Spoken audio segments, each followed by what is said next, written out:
Welcome. Heyo. Hello. Prepare to get fucked. Welcome to Fuck This Movie.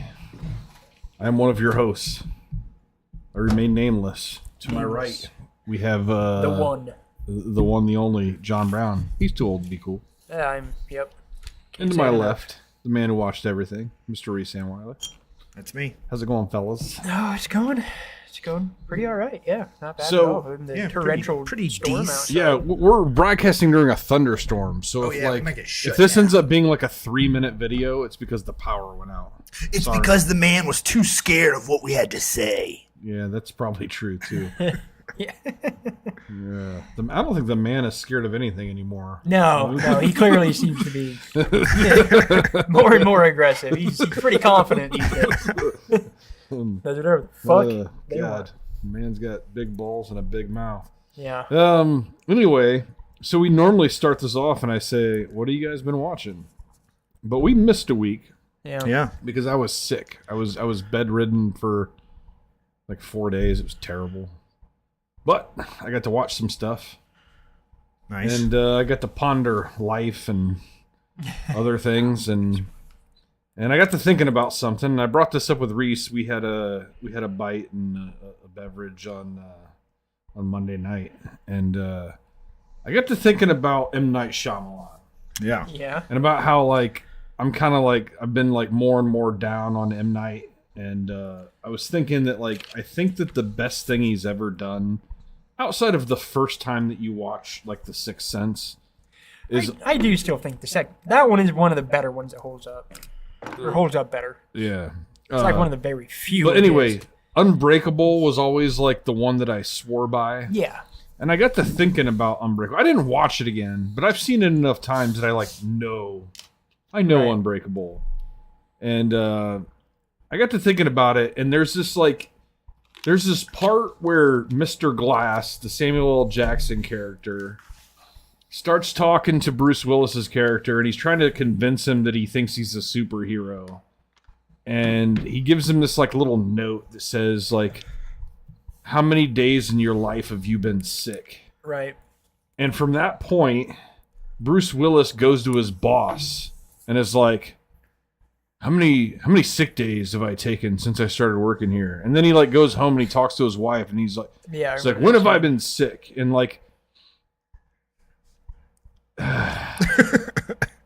if you have never been sick in your entire life, literally not one time have you been sick, these aren't things you would have to ask, right? You would know. Yeah. No, You fair would know, enough, yeah. right?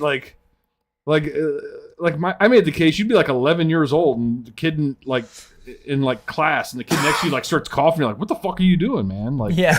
You're like, "Oh, I've never done that." You know, Yeah, that's weird. That would be instilled from a very early age that Yeah. doesn't happen to me. No, for sure. Actually, it would probably become a talking point for you. would as bring a it up- person. Yeah, no, exactly, yeah. exactly. Parties, Yeah. icebreakers, Yeah, in for college, sure. icebreakers. Oh, name a weird fact about yourself, or do a two truths and a lie. Yeah. And he'd say, "Well, Yeah, I've never really, been sick a day in my life." It would probably be presented to you by your coworkers and shit too. Yeah. Your parents, you never get sick. your What the siblings, fuck? your Yeah, spouse. So, Fair enough. so say what you want about him as a director, which I think he's fine as a director, but No, as a writer, no, he he's is not. trash. Yeah. Yeah. He's not good. So he's not good as a writer. So the only thing that was standing in my way was the series that he did on Apple TV, which I actually thought was fantastic, and it's called Servant. If you haven't seen it, check it out. And so we were talking about this, and I was like, that's the only thing that doesn't, because there are none of those problems. It's good Right. writing all the way through. There's no gotcha ending. The whole thing is just, and so Reese looked it up, and he didn't write it. Yeah, there you go. There you go.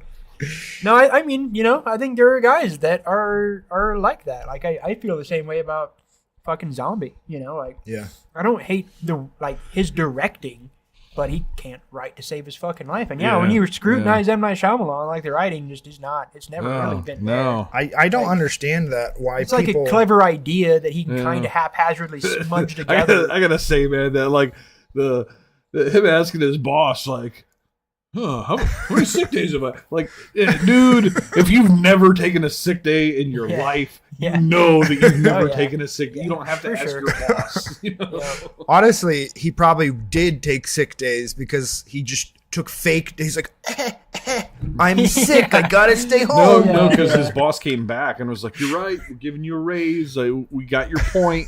You've Okay. never taken a sick day the entire time you worked here." So dumb. No, I do appreciate his style of directing. I think he's good at that, atmosphere, Yeah. getting certain things out of people. He has some capacity, but yeah, no, I mean, and just on the rewatch that we did of The Village, like, it's just, I mean, yeah, it's a complete fucking shit show. Like, just bad, you know? Yeah. I don't understand that. I guess maybe it's just like an ego thing or something, but like there are multiple. I feel like Michael Bay.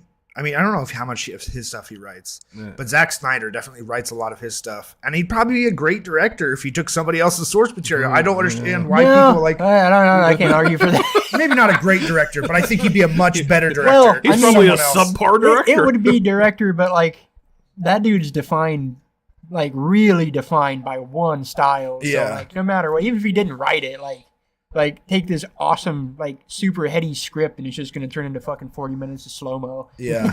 So I don't know. I don't understand why people can't just get out of their own way and, Yeah, and no, for direct sure. somebody else's script. For sure. No, I mean that's like I said, I've said it a million times about Rob Zombie. Like same thing. Like he can create some cool situations and some cool atmosphere, but she just can't fucking write, man. Yeah. But yeah, no, it is mean, probably a pride. There's thing. some like legendary writer director duos, like whenever David Fincher would team up with what's his name who did The Social Network, all of their stuff is great together. They did like 3 projects. I just don't understand why people don't do that more often instead of like, I am the single creative writer, director, producer, editor. I mean, some people can do it. It has to like, be. It's an ego thing. I yeah. think. Yeah, it is. It's only ego for sure. Like Sean Baker. I mean, obviously he can do it. He got an Oscar for each hand he had on a Nora. Yeah, that was pretty cool. Yeah, That- honestly. that was out of nowhere. All right, so anyway, sorry to interrupt the usual flow with that nonsense. It's just something I was pondering in my sickened stupor. But what have you guys been watching? I've got some stuff. If you want me to lead away, Yeah, go for it. Keep it kind of tight. There's a couple extra than I usually do because of the circumstance. Also, the poster on the screen is what we're about to talk about, not what we were currently talking about. Yeah, we'll get there. Soon. So Spoilers. first off, I'll start with the not as good stuff. A lot of this list is actually pretty good, but I was scrolling through the old Shudder, as you know I like to do, and 976 Evil popped up. Directed by fucking Freddy Krueger. Oh yeah. Never Oh, knew he directed anything. nice. It's What if it was like exactly- a really meta art piece and it was actually directed by Freddy Krueger? right. Did he go by Freddy Krueger? I would respect that less, probably. So no, it was it's kind of it's 80s horror, comedy horror mostly, but yeah, mostly what you expect. Pretty fucking hammy a lot of the time. It's about a kid that gets picked on, finds. The description is a kid that gets picked on finds a horoscope phone number, but it's a horoscope phone number. Super Ooh. hammy. Where the devil gives you your horoscope Yeah. and it comes true, and then things progress from there. It's actually like I thought it'd be more that kid at first, but it's actually about that kid in equal parts. Also, his cousin, who's kind of more the good guy. That's not actually a good guy, just kind of a fucking greasy like motorcycle riding dirtbag. Yeah. But this nerdy kid who you think is the underdog is also just kind of a greasy, weird dirtbag. So a lot of dirtbaggery. So it makes sense that by the end of the movie, Satan claims somebody's soul here because like these guys aren't working with much. But no, it's pretty good. Like as far as the directing goes, it wasn't bad. It's better than Freddy Krueger movies. Yeah.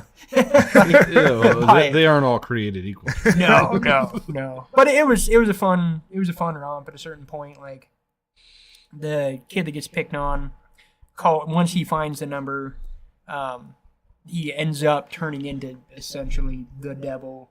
And there's some pretty cool stuff there that's different from what you would think from a usual take on this. Like ends up he's at his house after shit really starts going down, and everybody's going there to stop him, and you'd expect like hell, like fiery and crazy and gory, and it was actually like his house was like fucking frigid and like covered in ice and snow and shit inside. And I thought that was kind of a cool thing. Like that's not what you would expect out of the situation, but it kind of works just as well. Yeah. So at the end of the day, pretty fun movie. I think there's a sequel, but yeah, I mean, I wouldn't say anything like terrible about Robert Englund's directing. What's the sequel? Is it 9-7? 6 Evil 2. Yeah, that's not very. It should be 977 Evil. It should be. Yes, that seems obvious, right? It shouldn't be that hard, guys. Wait, but... is there an explanation for the 976? No. Because it could have just been a different, like 3 letters. Yeah, any number. It's just a 574 evil. Although I will say, so one thing I thought was kind of fun.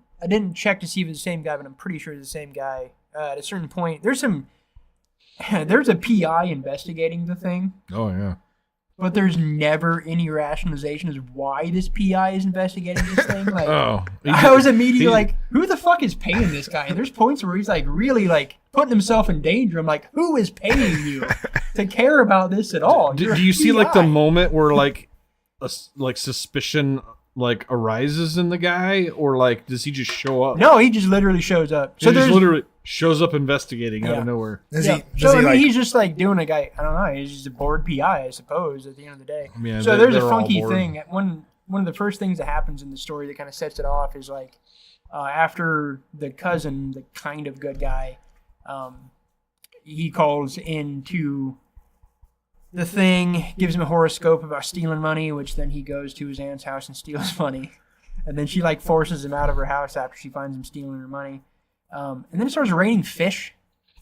Like they say it's some kind of biblical reference, but I don't know. It is. It's a plague. Okay, raining fish. I don't think raining fish is. I think it rains frogs. It's frogs. Oh, okay, it's the same concept. It is. It's fair enough. Because because it's something that like actually happens in nature. It's like a weird freak occurrence where like basically I think I've heard of droplets evaporate that have like microscopic like tadpoles or like fish, like some kind of larva or whatever, and then like by the time it goes through the process of like turning into rain, it ends up like fucking actual creatures fall from the sky. Like it's actually a thing that has happened before in nature. It's like a very like once every 1,000 years or something it rains. So that I can't imagine how I would feel if that happened. I'd feel like I was going insane. You would. It'd be pretty fucking crazy. Yeah. Oh my god, the Bible's real. So you ever seen Magnolia? Yes, that's what I was thinking. Movie is and actually that movie is actually really obscure because it like if you watch this Magnolia the second time, I can't remember what the verse is, but there's like a Bible verse that like specifically mentions the raining of frogs, and like throughout the entire movie, like that number appears everywhere. Right. Huh. Like literally. Is it 976? It's fucking everywhere. Yeah. But yeah, that was the thing that made this random PI show up. That is a good movie, Magnolia. Yeah. It's I don't think I've seen that one yet. Tom Cruise. Paul Thomas Anderson's a fucking. Oh yeah, for sure. He's a fucking G, gangster. Man. Yeah. All right, so yeah, that movie was pretty fun. It was what it was, But moving on from that, I told you guys about this before. Another thing I found on Shudder, the Coffee Table. Yes. Very weird and misleading name. Weird name. You wouldn't think it'd be misleading, but it's pretty misleading. Yeah, it's not a terrible title. It's not like Elevation bad, but no, it's pretty bad. I mean, I was telling Dustin on Monday for the past like 3 weeks, a couple times a day, I'll think, God damn, Elevation is a terrible title. yeah. So when you told me the Coffee Table, my mind immediately went to an independent film I saw back in my Blockbuster days called Coffee and Cigarettes. And then that immediately took my mind to another independent film I saw back in those days, which was 200 Cigarettes. Those are much better titles. They are. They're so 200 much better. Cigarettes is actually like kind of a sick title because 200 cigarettes is actually like a fucking carton of cigarettes. Yeah. So with that, like, there's like some nuance there. and there's Whoa, some, like- man, that's like exactly as many cigarettes as in a carton, man. Yeah, that's some pretty heady math there. there's some allure to those titles. Like, there's some mystery. Of Yeah. you, like, Coffee and what do Cigarettes they is just a mean? fucking sick title. It's a better title than it is a movie. Yeah, no, I Yeah. mean it's those have something, but like to put like especially like when you put the in front of something. Coffee and Yeah. Cigarettes Like- specifically speaks to like like conversation, Yeah, like that yeah. makes me think that like Yeah, people it's are gotta be a talky socializing, movie. Yeah, you there know? could be something going on Yeah. there. Some great I need. dialogue. I really A want to watch coffee that movie. table, that could be anything. Yeah, no, and so like in context, I'm watching this on Shudder, so it's like the coffee table, and like the image is like a dude covered in blood, like in a shower, like so I'm like, okay, He's got a fucking- coffee table in a shower. So, no, it's a no. The image is no coffee table. Again, very Oh, the weird, horror is misleading. that he ruined the varnish on it. Yeah. So yeah, I mean, like where my mind is going, like Should have it's used a like, coaster. I don't know, fucking haunted coffee table or some shit passed down. Yeah. There's a spirit inside or whatever. Yeah, no, it wasn't that at all. It's this film about this couple with a really awful relationship that just clearly don't really want to be with each other. Things aren't going well. The first scene is them at this furniture store arguing with this greasy ass furniture salesman over this fucking I've gaudy noticed this ass coffee trend where table. all the characters in the movies you watch are greasy. Yeah, well, I mean, in this one, just the coffee, just the table salesman is greasy. yeah. Everyone else is not so greasy. But yeah, these people just clearly are not having a good time in their relationship. They just had a kid. The wife is like, his coffee table's fucking atrocious. Why would you want this tacky thing? The guy's like, well, you gave my son a fucking terrible name, so I'm gonna pick the fucking coffee table. Fuck you. And so he It'll make basically- me feel better. yeah. But it was not immediately not what I expected, because there was some pretty fun dialogue and pretty fun banter. Like, it's a Spanish film, but like already I'm just like, what the like, this is not at all what I thought this was gonna be. And then goes to him taking the coffee table home, putting it together, ends up missing a piece, calls the guy, proud like dude moment, like, I'm gonna call this guy right now and get this piece figured out. And the guy's like, okay, cool, I'll bring it later. Wife goes to shop, and then you see him alone with the baby, and he's hanging out with the baby, trying to get it to quiet down, go to sleep. You get a shot from another room, and he, with the baby crying, goes off camera, and you just hear a crash. And then it goes to the room, and coffee table is fucked, glass shattered, covered in blood, and baby without a head on the floor. And that's when I'm like, okay, this is something else. Decapitated baby. Yeah. Better and, like, title, Decapitated Baby. He kind of like, he picks up the. That'd be you a know, sweet title, Decapitated Baby movie. So We are Decapitated Baby. it ends up being just like this psychological, because this dude just like fucking fractures like right off the bat. So this ends up being this psychological kind of thriller thing, where he's trying to hide the fact that his baby is decapitated. It From, does sound like a death metal band. It does. Yeah. What's No, the for band we sure. saw at Dying Fetus. Dying Yeah. Fetus? Yeah. Yeah, we saw Dying Yeah, Fetus. they- That's a good double We'd open up for double Dying header, Fetus you for know. sure. But yeah, no, it goes. Where's through the baby would be maybe a Dude, better title Dying for this Fetus movie. opens for them. Come on. Yeah. Yeah, it goes through this whole thing where he's like doing this dance about trying to hide the baby, and then, like, the whole time, like, you're just like, the wife does not look good at all through this. Does whole it have movie. like a black comedy feel to it? A little bit? Is but it Roseanne not- Arquette? Because she never looks good. No. Hide the Baby Again, I think, is Yeah. a better title. No, it's no. The chick is she's just shitty the entire time. Like, she's just been bitchy for the most part as a whole, and like I'm having never seen the movie. I'm picturing somebody who's like too thin. Like maybe she's like done a couple hits of meth. And no, she's just kind of like older and just kind of worn down. I guess, Okay, a little okay. bit, like not too thin or anything. I'm with But, you. Okay, calm down. Yeah. We get it. Your baby died. Jeez. Well, so she ends up coming back, and this dude, always like, about you. this dude did What's going this on? dude did his best to clean shit up, and he couldn't really. There's still blood on the carpet. He tries to pick up the baby's head, but can't bring himself to it. So the baby's head is still under like her recliner. He's looking for something to mop up the blood, and Yeah, he grabs it's- the baby's body. Yeah, it's just he can't get there, and so this chick comes home, and sees the coffee table broken and is immediately just like fucking digging into him like, look at this stupid fucking coffee table. You already broke it, you fucking retard. Like, what are you doing? Is there not blood everywhere? No, there is. And he just says he cut his hand because he Okay. broke the coffee table. And so she's just like, hey, you fucking dipshit. And so you just the look on this guy's face because, you know, the head is like under the chair, the body's over there, and he's just taking the shit from his wife, just like railing him about his stupid coffee table. It's like, God damn. There's a world in which this movie is probably really funny.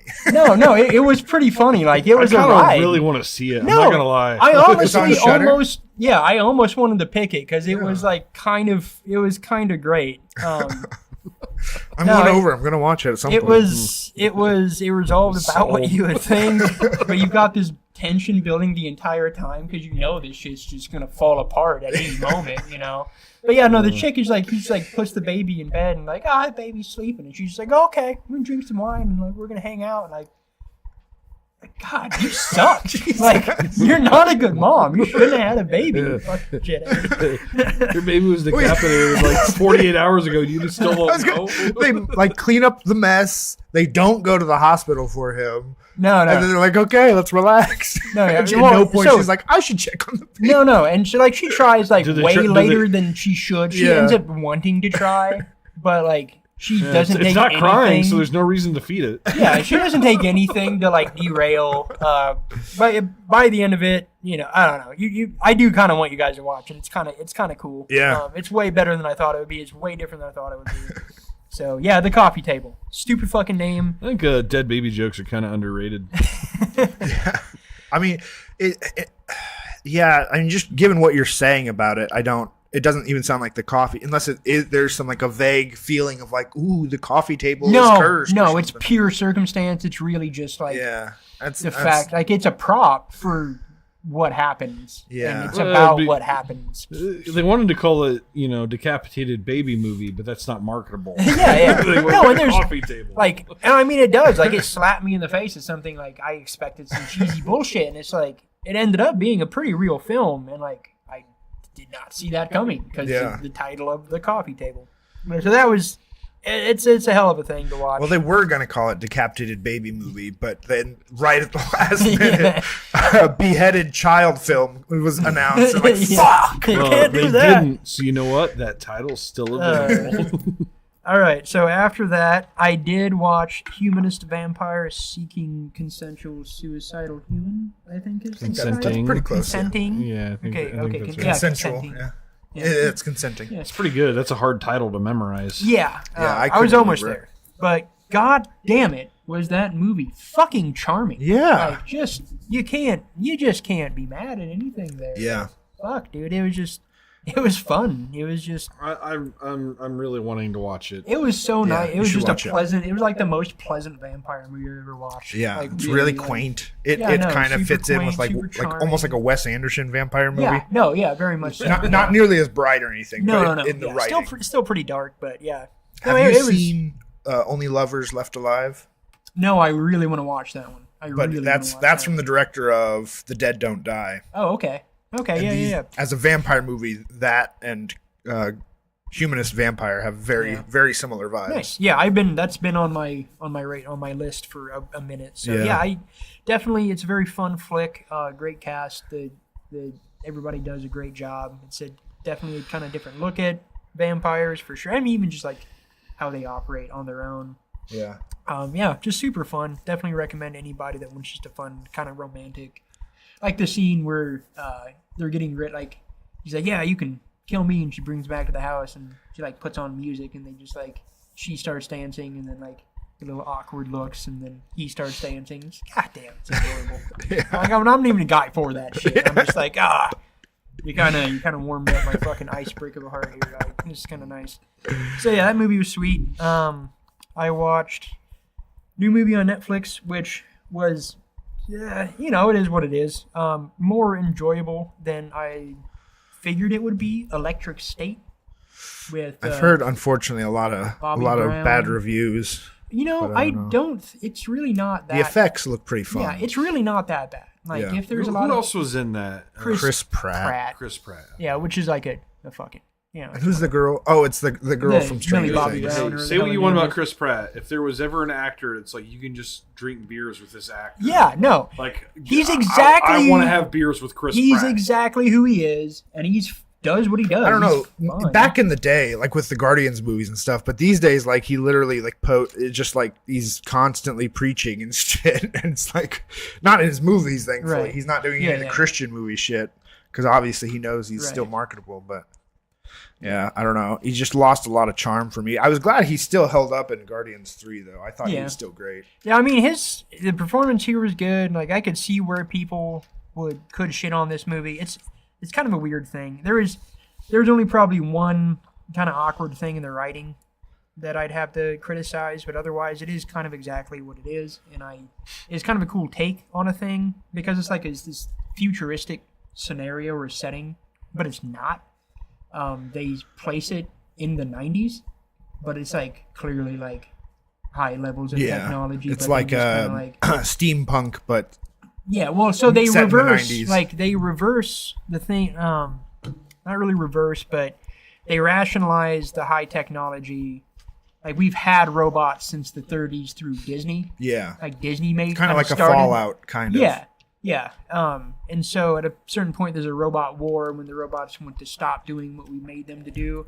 But one of the things that I thought was really kind of fun with this, even though I don't necessarily like just an arbitrarily like change and jump in like timeline like that. Like the robots are pretty fun because they're all like super fucking old timey. Yeah. You know, like Which is what looks fun about the movie. Yeah, animatronic like type shit. But no, dude, it was good. I think it was fine for what it was. Yeah. Like it's definitely not high cinema, but it told a good story, a relatable story, had a moral value, said something, was about a good thing. It was entertaining, and I actually got a fucking switcheroo on me because so Chris Pratt has a supporting character that's a little robot dude that fucking cracked me up the whole movie. Like, thoroughly enjoyed this little guy, just wisecracking little robot. Good time, you know. Some emotional shit at the end when, of course, you think he's dead, but he's not dead, yada, yada, yada. And then I saw the cast list, and it was Anthony Mackie, and I'm like, oh, you fucking cop! I couldn't tell it was him. It wasn't his voice. Like, you did one thing that I actually don't hate. You son of a bitch. But no, I think it's a fine movie. It's again not high cinema or anything, but I don't think it deserves any hate. It's a cool idea. It's different. Millie Bobby Brown, I almost wonder if she's being held hostage or something. She's done like literally 8. I think it's like 8 Netflix movies. It's like, when does this girl sleep? For sure. But yeah, so it was enjoyable enough. I don't think anybody should hate on it. I think it was a fun enough movie. Has she done anything that wasn't Netflix? Only thing I can think of off the top of my head is she's in several of the newer Godzilla movies. Okay. Yeah. But yeah, I think she probably was just. something I else think she was just in the one. she's been. I think she was in She was in the third one. Godzilla versus Kong, and then she's in Godzilla X Kong. Was she? I didn't. Or I don't think she was because I was actually kind of looking for her. I think she was. She was not. no, she was in King of the Monsters, and then versus. Kong. Oh, she was in King of the Monsters Yeah. too. Oh, okay. Yeah, that's where she was introduced. Yeah. Okay. Yeah, I don't know. And then of course Stranger Things. Yeah. No, it's been pretty much been Playing a teenager Netflix until she's shit. in her 90s, probably. Yeah, no, I feel like that's what I had the thought of, like, because I keep seeing shit pop up on social media about, like, people criticizing her, like, look and appearance. Then I saw, like, shit a year or two ago about people, like, talking about, like, her body and shit like this. It's Like, so I weird. feel like, Why do child actors turn out bad? I don't get it. yeah, I don't think that in this upcoming season that they're playing teenagers. I thought the last season ended up on a cliffhanger. Like, what's it go- did, but they could fast forward. No, eventually. they all Yeah. like moved away and shit. Oh yeah, it was like a hellmouth opened Like up, right? I think that I recall reading an article after the last season, which was like two Yeah. years It's been a ago. while, yeah. Yeah. Yeah, and I remember them saying then that they didn't plan on the next season coming out for a couple of years because they actually wanted the kids to age. Yeah. No, that's cool because that's what I was hoping from that last season to see the world ripped apart by Yeah. this shit. So that's actually cool. Although it is giving me kind of like It vibes, Yeah. you know, where like the kids fight a thing when they're kids and then they come back as adults. Yeah, I don't think. I hope it's not that. I think it'll probably be more. I mean, they're not like middle aged. I mean, it's literally one of the kids from it. And the thing is, like, it's not a mystery to anything. Like at the end of that season, like, shit is ripped up out of the ground. Yeah, shit's fucked up. Shit's crazy. So yeah, I mean, I'm kind of hoping the last season will be like post-apocalyptic. Yeah, no, type shit. That's what gives me hope for that. But I feel like she's fucking chomping at the bit to not play a fucking teenager anymore. Yeah, she's gotta be, right? Like, gotta be by now. It'll be like this the month after the last season of Stranger Things comes out. She's gonna play like a porn star. Every photo I see of her now, out of what she's done, like she's very much like she's really trying to look like an adult. Yeah, to really look like a woman, So I'm sure she's just like ready. I just can't imagine being able to stay sane while being a child, in the public eye, let alone a child actor in America. Like, Jesus Christ. No, it obviously ruins a lot of people. So after that, I've got Flesh and Blood. Rutger Hauer is the lead, directed by Paul Verhoeven. Okay. Yeah. Didn't realize that it was him until I was looking it up the other day. He did what? He did Starship Troopers, Vendetta, RoboCop. Okay. All over the map there. Yeah, so this is a movie set in like 1500s about a guy trying to retake a city that he's been kicked out of using abandoned mercenaries. After retaking the city, he fucks over the mercenaries and drives them off. Mercenaries being Rutger Hauer and crew. When being driven off, there's a woman that has Rutger Hauer's kid. They lose the baby, and so he swears vengeance upon this guy, and then sacks a caravan that belongs to this lord. And in the caravan, there's a chick that is betrothed to his son, and she hides while they sack the caravan and take all the wagons, and then they find her later, and she gets put in this situation where she's, got to kind of play into it. Know she's going to get the rape, the shit raped out of her, The rape shit out of her. Yeah, so she's That's hard to know which of those is better. So yeah, she immediately registers that she's going to be the victim and kind of adapts to it and starts playing into Rutger Hauer's shit, who's the charismatic bad guy. And just kind of gets him to kind of fall for her, but then to a degree falls for him. And then the Lord's son pursues them, and there's a standoff at the end. All in all, it was a really, really solid flick. I want to watch this. I actually really liked it. I need to see more Rutger Hauer movies. It's very brutal for sure. It is a very blunt portrayal of probably what it would have been in the fucking 1500s. I mean, there's rape and murder, and nobody's a good guy. Not one fucking person's okay in this movie. No. Everybody's a piece of shit. So you don't really get a satisfying ending at all. The Lord ends up kind of winning the day, and the son gets the girl back. Rutger Hauer survives, but the whole thing is just a dirty, fucking bloody, rapey mess. Yeah. So, the medieval times. Yeah, exactly. It was very true to time. It was well produced, good sets, great armor and everything. All the props were fantastic. Performances were solid. Just for anyone searching for this movie, it is actually called Flesh Plus Blood. Oh, Flesh Plus Blood. Yeah. Yeah, there's plenty of both of those things. When they get driven off, they birth his stillborn son, and the chick's oh, don't bury, because it's fucking pouring rain. She's don't bury him in the mud. And so he's oh, I won't. And he's fucking kind of scoots off and holding this dead baby. And he's been carrying around this beer stein. There's this little fucking beer keg for since they got driven from the city, and just stuffs this dead baby in this beer keg. We need dead babies. But yeah, no. So that movie, top 10 best dead babies in cinema. It is a quality film. I do like it. There's a lot of shit happening. It's pretty intense. There's some plague stuff. Actually, one of the funny things about the movie. They come across their plague is happening through the story. This castle that Rutger Hauer and crew sack has a plague-ridden child in it that they just like. I think she like tries to run and she like falls off the top of the castle. Later, and then crawls away dying, of course.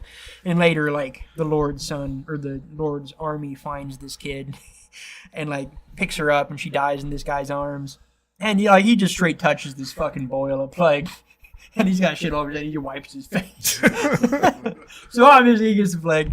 But then later, as he's dying of the plague, like he's being treated by like the Christian, doctors of the day.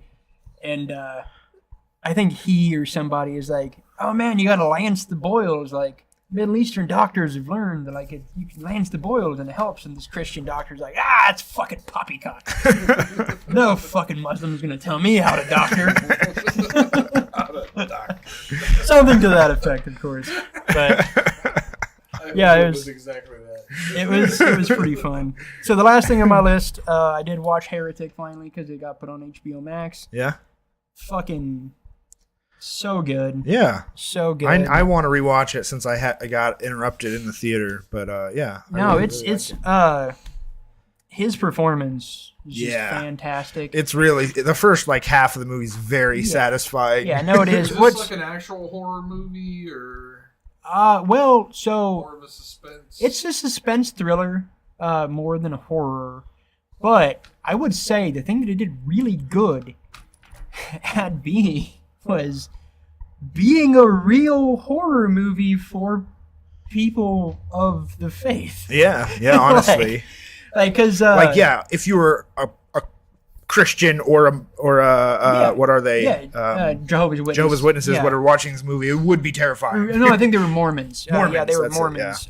But no, I mean, like, because like this guy it's not just like him killing these people. Like he's like tearing down their belief structure and then trying to kill them. And like at no point is Hugh Grant's character like redeemed either. No, like, as you're watching, like for us that are like not of the faith, we're watching like this dude's yeah, really great I'm points. kind of on this guy's he's, side. like, he's super like he's doing due diligence and just being really like presenting them with their own choices and just like tearing it all down very logically and accurately. But yeah, I mean, he still ends up being a killer, a psycho, Yeah.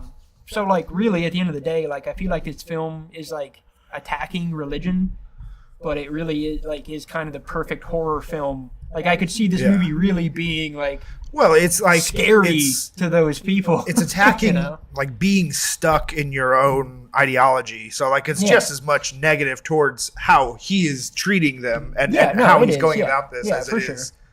For sure. Obviously the movie does not think too highly of religion. Yeah, I think it is and the characters portrays too. good faith. Like the stronger lead, the stronger female character does like fight back with some very valid like defensive points in dialogue here or there. But I just thought it was really interesting that it really was like a true horror film for anybody of the faith. Yeah, watching it in Warsaw, it was kind of funny. But Hugh Grant's performance was fantastic. It was great. I love the camera work. I love pretty much the whole film. Just a really solid film. So there's the last thing I watched. Cool. Besides several other things that or just I guess one other thing. Should we go ahead and talk about Groundhog Day that we all watched? Yeah, it's one of the 4 things on my list. Yeah. After we watched our double feature this week, this episode, we also went ahead and watched Groundhog Day. Yeah. Which was John's first time. I mean, it probably was my first time. Yeah. But it would have been when I was a fucking child. Yeah, and, yeah. Didn't remember anything, so. It was my first time as experience. an adult in my adult life. So I mean, I already loved the movie, but it was like a new experience this time. For sure. It's just such a fucking good, solid comedy. Yeah, it's a good comedy. It's like it's just kind of a really good formula for a film, which has been done a couple times now. And they're all kind of good. They're all kind of good. Yeah. Which the next time we get an extra random like space to watch an extra movie, I would totally be into rewatching that. Like the Palm Springs, I think is the other one that Palm Is it Palm Springs? I think it's Palm Springs. Yeah, that but one yeah. actually was like really, really good. Yeah, I really like that one. And that's really that's great the most, music in that That's one. the most modern take on it, I think. I think there's been like one or two even newer ones, but I haven't watched them yet. I think there is a new time Yeah, travel one. I remember or a horror movie, one or something two. like that. Yeah. The thing I like about the Palm Springs version was that I liked how, like, kind of the way that they work their way out of the situation. Yeah, Like, it made more sense. Whereas, like, Groundhog Day, the way that they, like, he actually gets out of the loop doesn't really make any sense. I guess he just has to have, like, the perfect day. I don't. Well, I think it's he stops worrying about it. He just does what he thinks is best for him and the best. Like, he just goes about his life doing the best he can, and then as soon as he stops worrying about it, then it's over. Everything that he wanted to happen happens. Yeah. Whereas, like, it's interesting because in Palm Springs it is like the identical story structure, but taking more of a, I mean, I guess pretty similar messaging, but it just feels a bit more like not so grand. You know, this feels like he's reaching enlightenment. I think the thing I liked about Palm Springs is it seemed more realistic to me because it's like the same thing. He basically like achieves God powers because he gets to know everybody. And he fucks like everyone in like a 20-mile radius. Yeah, very relatable. Which I mean, like Bill Murray also uses that to get laid, but this dude just kind of leans into that. Right. Yeah. It's also just it's an endlessly fun idea to think about, and that's why I think it's so fun to watch movies do. It's like, well, what would I do if I was stuck on one day for 10 years? You know. Yeah, no, it was satisfying across the board. It also has like the one day where he just like is over it. Yeah. And then he's like, Bill, Ned! He punches him in the face. Ned Ryerson! Yeah, that's pretty fun too. You could probably almost make a whole movie out of just those outtakes of just the days that he's over it, you know? Yeah. So then he goes through like his little like suicide phase, you know? Yeah. That is the thing, is I wonder how quickly you would be like feel like confident enough to go ahead and kill yourself. Like, that, you know, well, I'm gonna wake up tomorrow. Right. Yeah, I mean that would be you'd have to still have a little bit of balls. I mean, why not? No, I mean, that era of Bill Murray, I mean any era of Bill Murray is just fucking super satisfying, and it definitely did set the precedent for that kind of story, and we've seen a lot of cool iterations, some more serious. Yeah, there's a horror movie, Happy Death Day, that's like the same premise, and there's actually a sequel, and they actually kept it fresh both times. Nice. I really like both. Yeah, I don't think I pulled the trigger on watching that one. I was curious, but never did. Yeah, I really enjoyed them. I also want to say Annie McDowell, just a sweetheart. Yeah, so cute and charming. A little prudish in the movie, but it was fun to watch.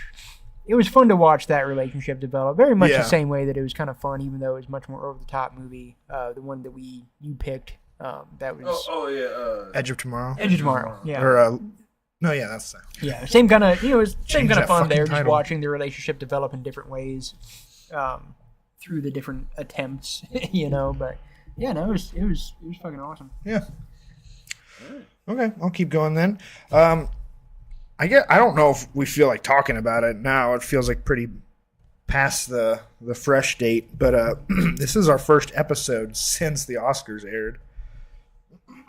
Like I said, I feel like we're kind of done talking about it. Spent a couple minutes on it. Sorry. I did watch Emilia Perez the day before the Oscars. Actually, it was the day of the Oscars. I think I finished at like 4:00 in the middle of the sky on an airplane, and the Oscars were 4 hours later. You know, it is a pretty fun, flashy musical. The songs, I'm unfortunately, I never. I have a hard time connecting with foreign language songs. They're never, unless it's like a really, really catchy tune, it's just never really going to land with me as a song in a language I can understand the lyrics. Even with subtitles, it just doesn't connect. But the choreography I thought was really great, and a lot of the camera work. But it does ultimately just kind of feel like it's treating Mexican culture and transgender as like just plot points that doesn't really have any interest in the accuracy or like relatability. Which I did hear the director, because it's based in like it's like based in like Mexico, Mexican like drug cartels, cartel type shit, which he just knows nothing about. And he's a French guy to learn. He just kind of went on vibes, and that's super frustrating too. Like that's not how that should be, because it feels terrible when that gets used. Like, that should show up. You're just going off of like the most stereotypical things.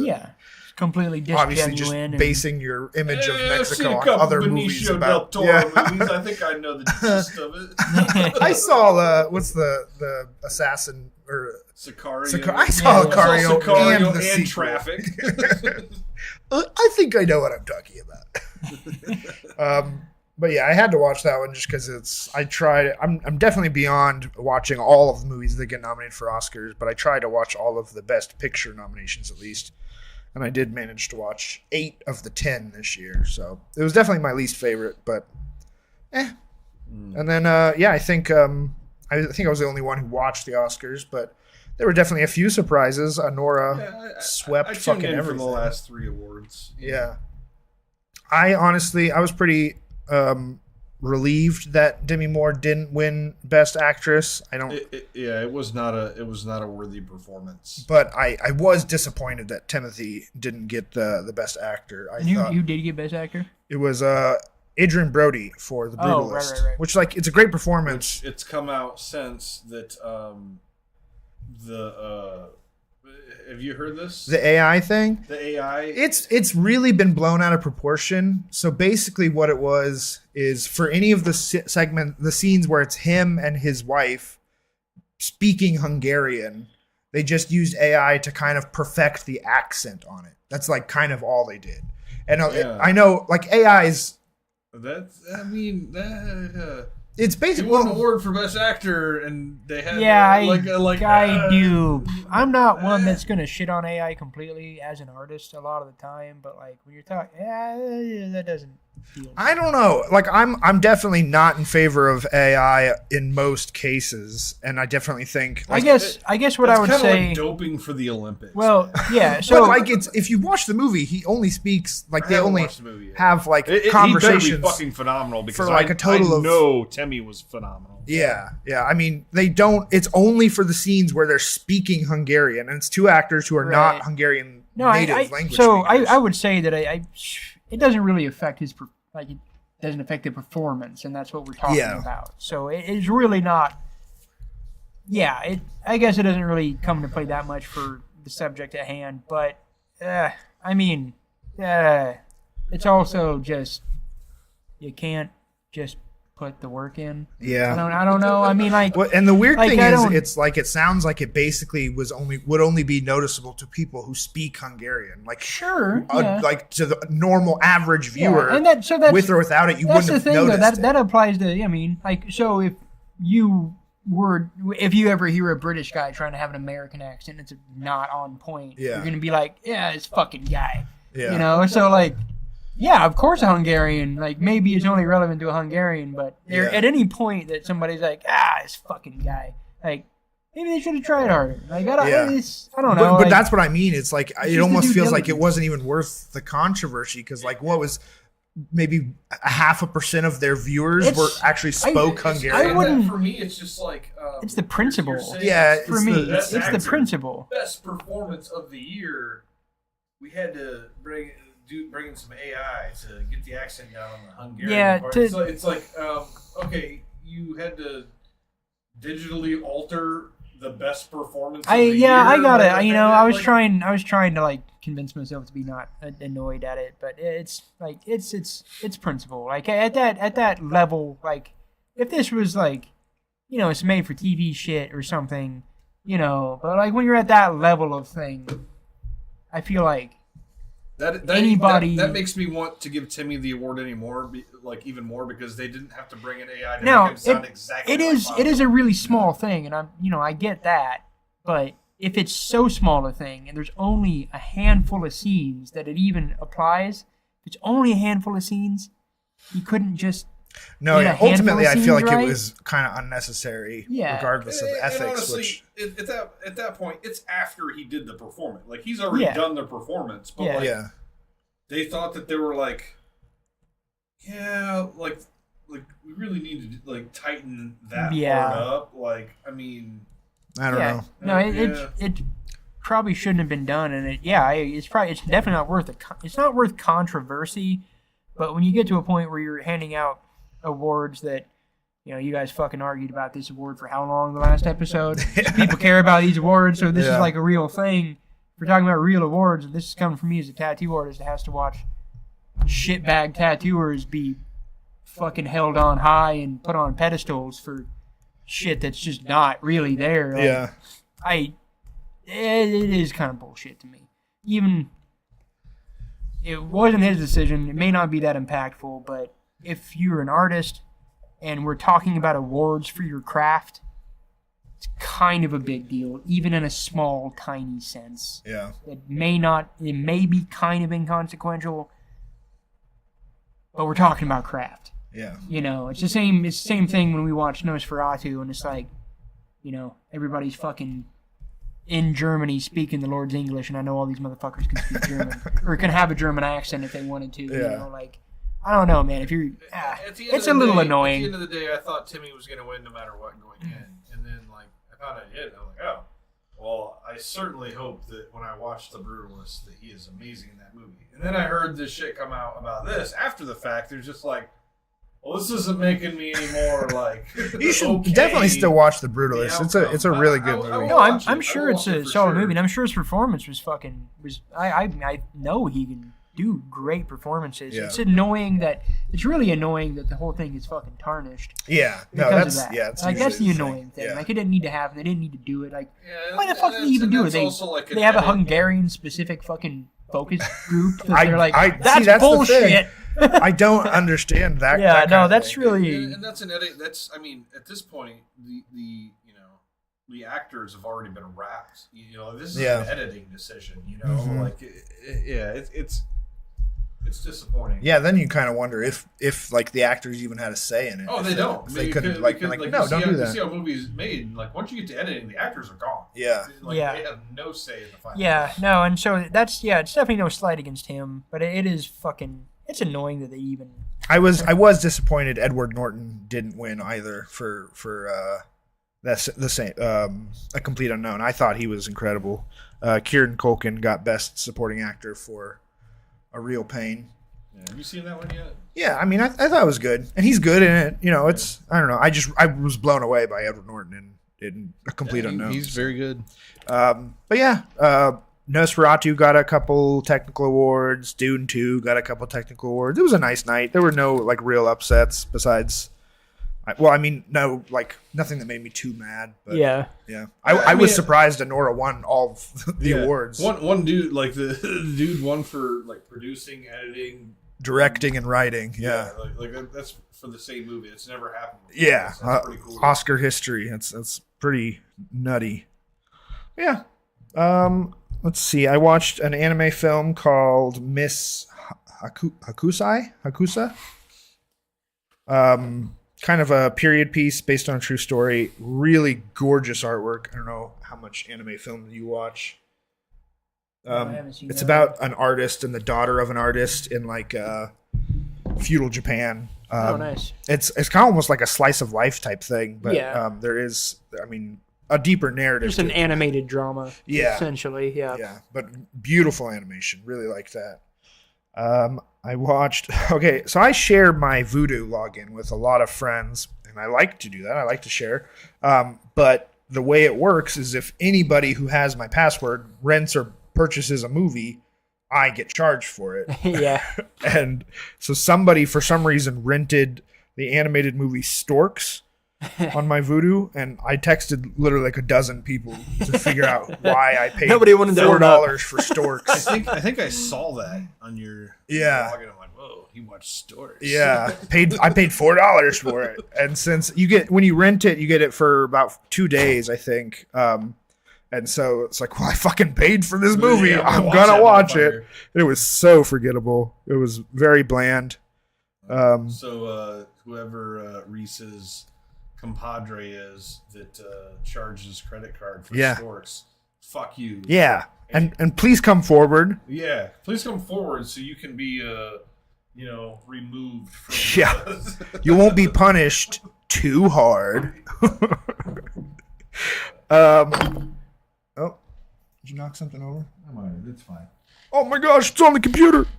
So my mom loves Aquaman and loves Jason Momoa almost as much as she loves Aquaman. So she fucking loves the live action Aquaman movies. And because of she's got some mobility issues, so we never got to see the second Aquaman in theaters. But we did buy it on Vudu, and we finally got together and watched Aquaman 2, and it is very stupid. It's basically a live action cartoon, like literally, because pretty much anytime the characters are underwater, which it's Aquaman, that's roughly 70% of the movie. I'm pretty sure it's like their faces are real and everything else is CGI.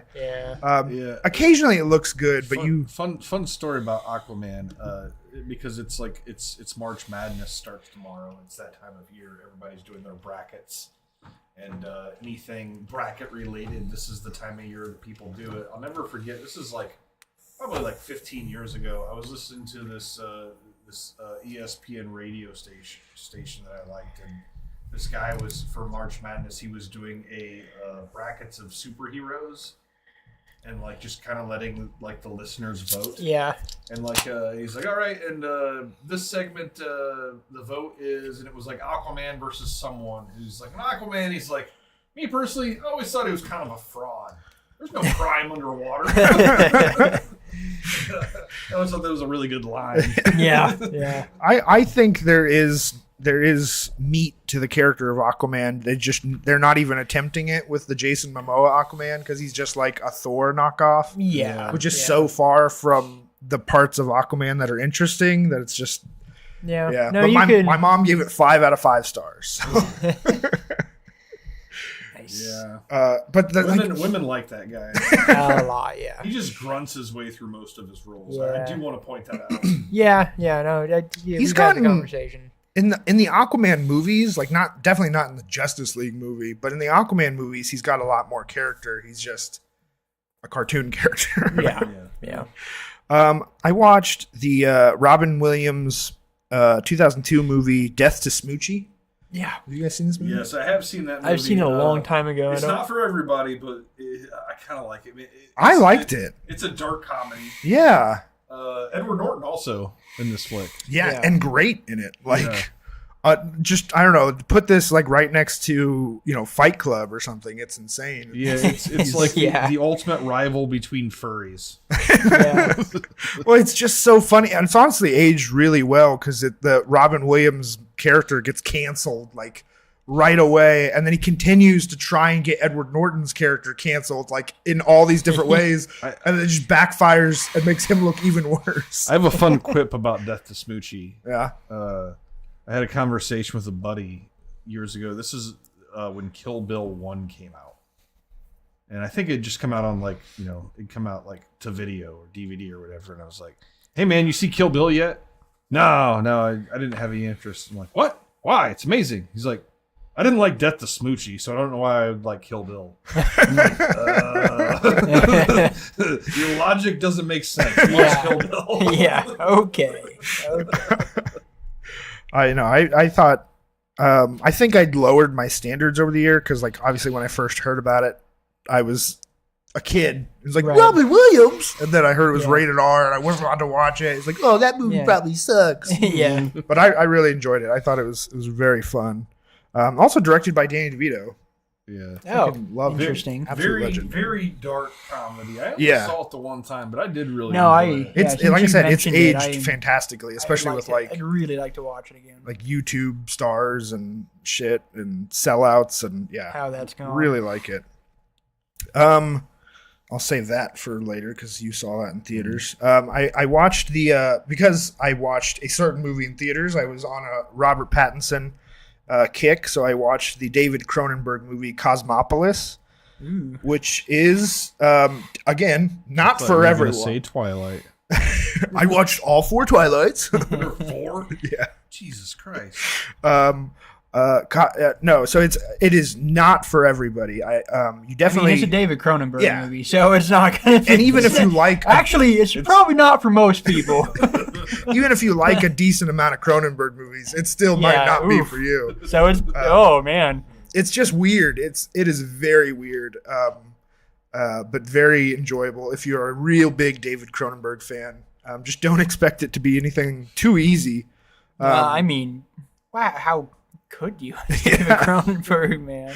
But the cast is pretty crazy. It's a lot of faces that you won't know the name of, but you'll be like, oh, it's that guy. Oh yeah. Paul Giamatti, most notably. Again, I'm on a Paul Giamatti kick this year. It's like the 4th or 5th movie because I watched. Giamatti. He's so good. He's a hidden gem. So Cosmopolis, I'm not going to recommend, but I really liked it, especially if you want to see a spectrum between Mickey 17 and this, as far as what his acting can behold. I watched the Jake because at this point I feel like I have to watch every Jake Gyllenhaal movie. I watched Demolition, pretty forgettable. Yeah. What is that? 2015. He's a guy whose wife dies in a car crash. And that's kind of the whole thing. Kind of it. I feel like I've probably seen that. Yeah, it feels like because Florence Pugh was in one like 2 years ago. I think it was called like A Good Person or something, where her best friend died in a car accident. It just feels like this kind of movie we get every few years that are just kind of like a drama vehicle. A little too edgy for Lifetime, but definitely in that vein. And just kind of like about grief, but it never really reaches the critical acclaim to get like Oscar buzz. So it's like, what was the point? It was fine. Totally fine. So this is another thing I've kind of accidentally stumbled upon is it looks like I've really been watching a lot of movies that are known by 2 different titles. Because what was the one I was just to do with foreign films. Well, none of these are foreign films. The first one is Duck You Sucker, which is an awesome, really fun Western really want to watch that. from Sergei Leone. And it's alternately known as A Fistful of Dynamite. And it's kind of equally known as both titles. I think Duck You Sucker is a lot more fun. That's an Italian director, though. So yeah, and see what I would think. I'm assuming the Italian release was one and the U.S. release was another. I would guess that it's Duck You Sucker everywhere, and then America was like, no, that's dirty. Change the title. So they changed it to Fistful of Dynamite, I would guess. Yeah. It's like play on A Fistful of Dollars. Yeah, it's like hey, you and same director, even though it's really a quite different movie, and it goes so many different places I was not expecting. I thought it was like kind of a crazy movie. It starts as like a very goofy like heist Western movie to like a full on revolution in Mexico. It was really, really cool. Liked it a lot. And then another movie I watched is called, and see, this is a fully American-made movie, so it's hard to say, but it's called Slap Her, She's French from 2002. But it's alternately known as She's Gotta Have It. So, man, that is a hell of a fucking double title. I would think the movie is really funny. It's very goofy. I would hope so. It's definitely the Slapper She's French fits really well with the tone of the movie. I think they probably were forced to change it to She's Gotta Have It to be more appealing, but that's such a like generic title.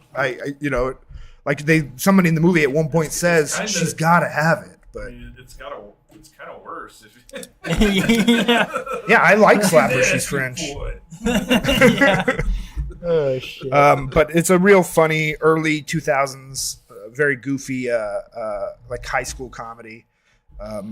Again, you'd recognize some character actors in it, but probably not by name.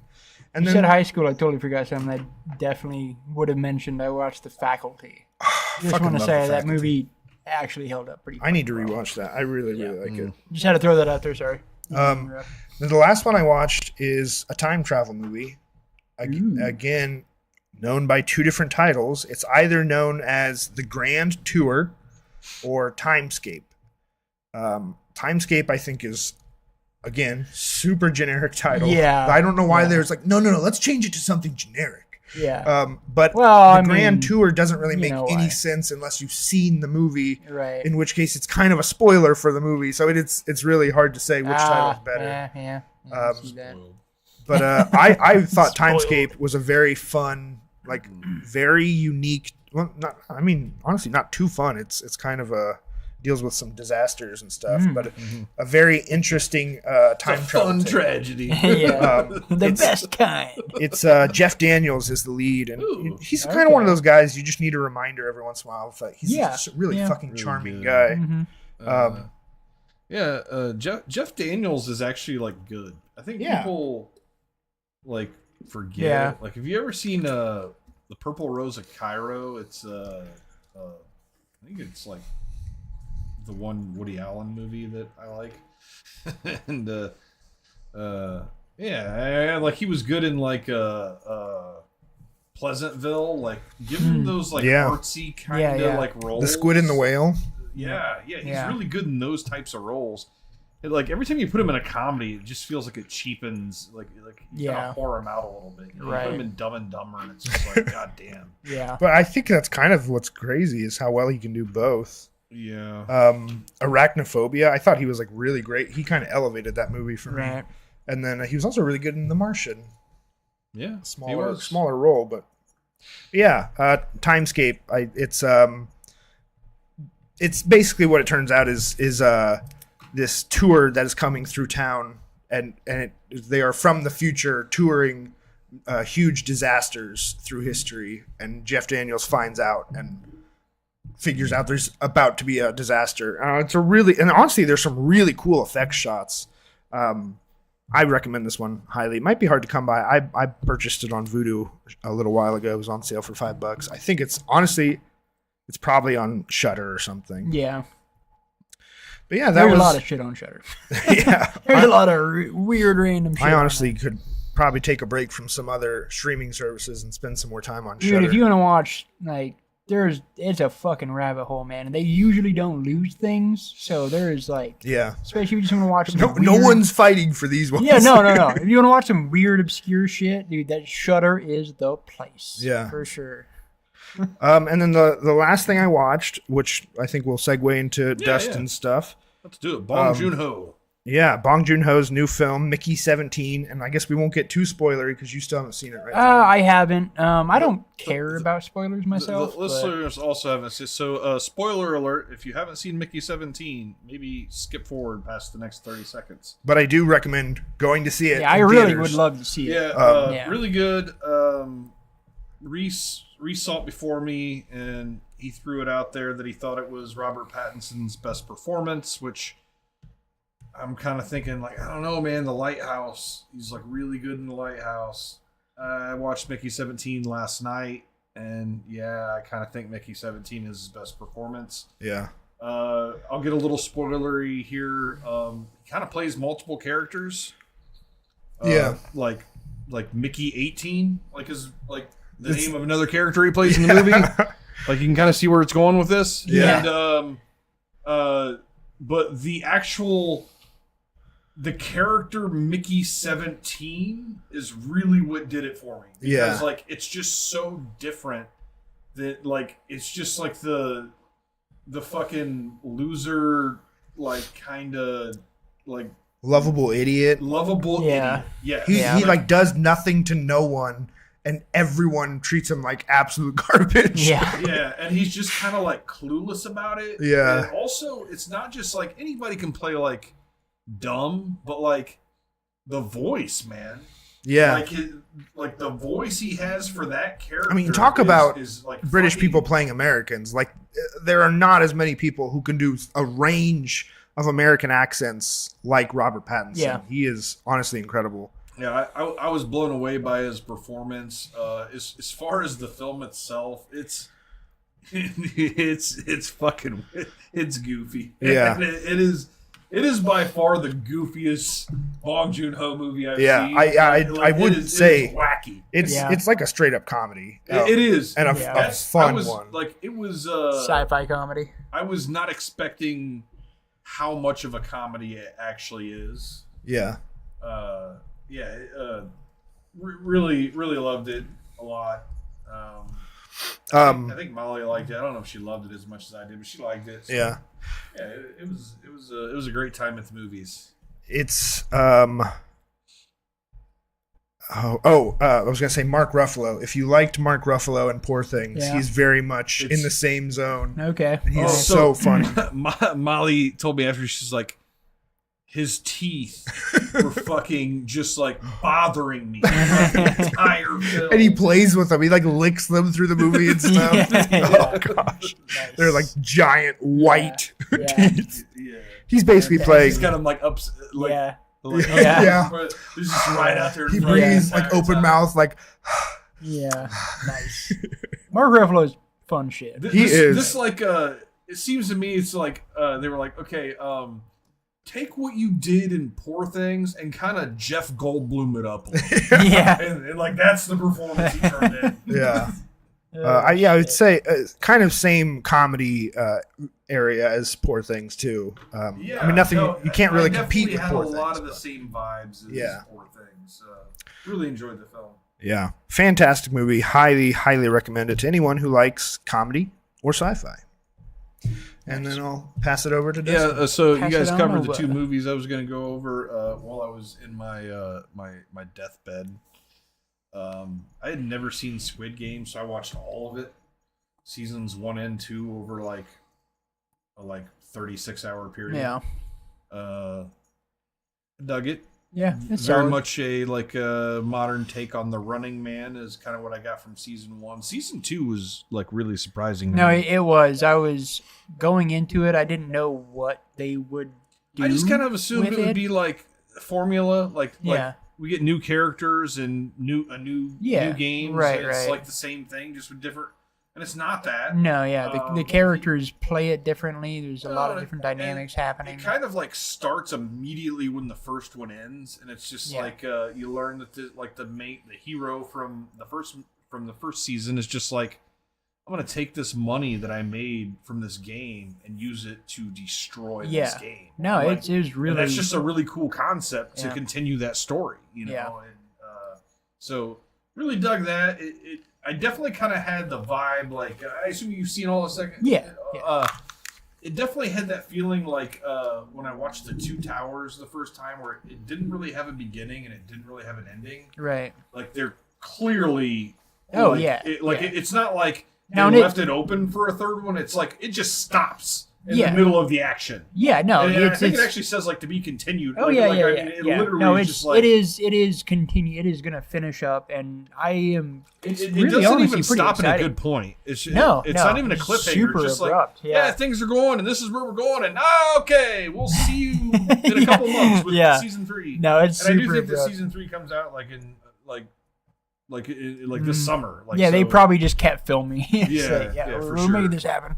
But Yeah, no, really, it's satisfying. really dug that. And the only other thing I was going to mention was kind of goes into the Bong Joon-ho thing. I started watching the Snowpiercer series. I'm only a few episodes into it, but it was on sale for $29 for all. Yeah, 4 I seasons. saw that. I was really tempted. Oh, there's and- 4 and- seasons now. Fuck. Yeah, they're 4 Yeah, seasons. I thought there were like That's- 2. It's like there's Yeah. 4.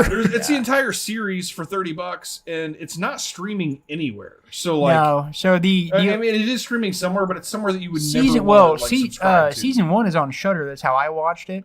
It probably but was just- on Shudder. I don't think. It's Yeah. But it's just season 1. Yeah. It's that kind of a thing. Yeah. Yeah. So no, I didn't know Yeah, it was so that far in. The series is complete. It's 4 seasons, and I was able to get all 4 for $30, and so I started it. And so far so good. Yeah. No, it's season Is Jennifer one gets. Connelly throughout? As far as I understand, I think she's basically the main character. Yeah. Like, Oh my. Yeah. Yeah. It's, Yep. I might have to. Is it not still on too sale? Not too bad at watching. No, it's what they did with her versus like the film, as far as like she is, how they have her presenting like, oh no, it's Wilson or whatever the fuck they are. Doctor, Mister, whatever. She is Mister, whatever. Yeah, she is that, and like I really dug what that take on it, and like Mr. Wilson the neighbor from No, it's not Dennis the Menace? It's from Dennis the Menace. It's something with a W. Can't remember what it is. Yeah, it's like Mr. Woodcock or something. No, yeah, I've had this issue for some reason. It's the hardest W name. Yeah, I don't know. I don't understand why. Is it but- Wilford. I think it's Wilford. Anyway, It's Wilford. Yeah, it is Wilford. But because I really dug that, because it's like, of course, if you're gonna do this thing, like you'd want to, if you did all this thing, you'd want to be present. Because through you the find that whole out like episode endeavor. 1. It's like a slight like the little I guess like ultimate presentation at the end of episode 1 is that like she actually is Mr. Wolford. Yeah. She's like basically like she plays like Mr. Wolford's secretary, and so the whole time it's like, well, Mr. Wolford wants this, and so this is what we're gonna do. Yeah. And everyone's just like, oh, we listen to her because like she's a direct line. she's to the second Mr. hand. Wolford. Yeah, And it's like, no, she actually is Mr. Wolford. Yeah, no, and I dig that, because if you did this thing, if you fucking put all that together, like, yeah, you'd want to know your shit. Like, if I built that thing, like, yeah, I'd want to know all the shit. I'd want to be a part of it. Like, man, like, yeah, for sure. No, it's pretty satisfying. And I think it's you'll like honestly it. kind of smart too, because it's like putting a buffer between. Yeah. Because like she's actually got a target on her back, being like, Yeah. a lot of people on Oh, the yeah. train want No, to the coolest kill thing Mr. about seeing this story as a series versus a film is it lets you get into all these social dynamics that exist, which is kind of the coolest part of the concept. Yeah. So yeah, I really liked the first season. The only thing, my only criticism, and I think I'm 2 or 3 episodes in. The lead male could be somebody else. Yeah, I know. Like, I know. He's a little soft. It's a little annoying because I don't he think could. He's bad. But He's not bad, but he's not good. He's not good. Yeah, I know. I felt the same thing. It's like, fuck, dude. Like, this is a really cool story, and this guy really just could be almost anybody else. Like, throw a fucking rock, and I'd probably be more satisfied, Yeah. But the story's good, so Is the series done now? I believe don't. it's done. Yeah. Yeah. Okay. Okay. 4 seasons. That's good. That's a wrap good up. one. Yeah. Hoping they get to finish their story. It's a good Yeah. run. Yeah. Now I'll have to check that Well, out. now I'm gonna regret not grabbing it for $30. I mean, it seemed like a good deal. I like It did. It's just Yeah. it's much easier for me to do those 5, 5, It 5. was easy, Yeah, it was easy yeah. to do when I was sick. And Oh, like, yeah. I'm gonna start Yeah. watching it right now. Yeah. It's Right. probably was like real satisfying. Like, oh, I need something to binge. Open Voodoo. Well, there it is. Yeah, for sure. Have a For sure. copy. Don't mind if I do. All right. One thing I did want to mention is I don't know what is wrong with these fucking stupid studios. They just feel like they're so ballless with the naming of movies. For some reason, studios seem to be terrified of Part 1, Part 2. Right. Like they did it with Dune 2, right? It was Dune Part 1, Dune Part 2. They did it, right? Makes sense. So recently it was announced that the next, so the last Mission Impossible movie was called Mission Impossible Dead Reckoning Part 1. The next Mission Impossible is called Mission Impossible The Final Reckoning. Fuck you, Tom. It Cruise. is not called Dead Reckoning Part 2. Like, what is wrong with you? Why would you do that? And then Because they want you to know that there will not be a Dead Reckoning Part 3, and I actually kind of appreciate it. Right? Please, God. No, okay, Yeah. but then No. Wicked did the same fucking thing. Wicked is called Right. Wicked Part 1. It says it on the screen if you watch the movie. The next movie is called Wicked, For Good. It's not called Wicked Part 2. Yeah. Why do you do that? Well, yeah. Why What's the say point? Part 1? And also, just put a colon in something else. Yes. I don't know that like that doesn't necessarily like conclude Wicked. It could be Wicked for evil. Oh yeah, they've already talked about doing spin-offs and stuff, but like it's literally based on a musical. The first movie ends where the first act of the musical ends, Right. and the second movie is going to be the second No, act. it's super silly. It's super silly to say parts and then it's one thing. Yeah. It's, somehow maybe it would feel less silly if they were to do it the other way around. Like give it a name and then say part 2 after. I don't know. It's silly. It literally could have just been called It's Wicked silly. Part 2 : For Good. No, yeah, it works better. Yeah, for sure. And if you're gonna bring colons into it, it could have been Wicked : something, then Yeah. Wicked : something. Like, Yeah. no, I agree. It's silly as shit to put part. It just anything feels in so and then not cowardly. follow I don't up. know I why. like part, a number, and then a subtitle. Yeah. Really, we should just get some like fucking Amazon passwords, like fucking ZYX3 Like- exclamation point. Classic title: Die Hard 2. Die Hard.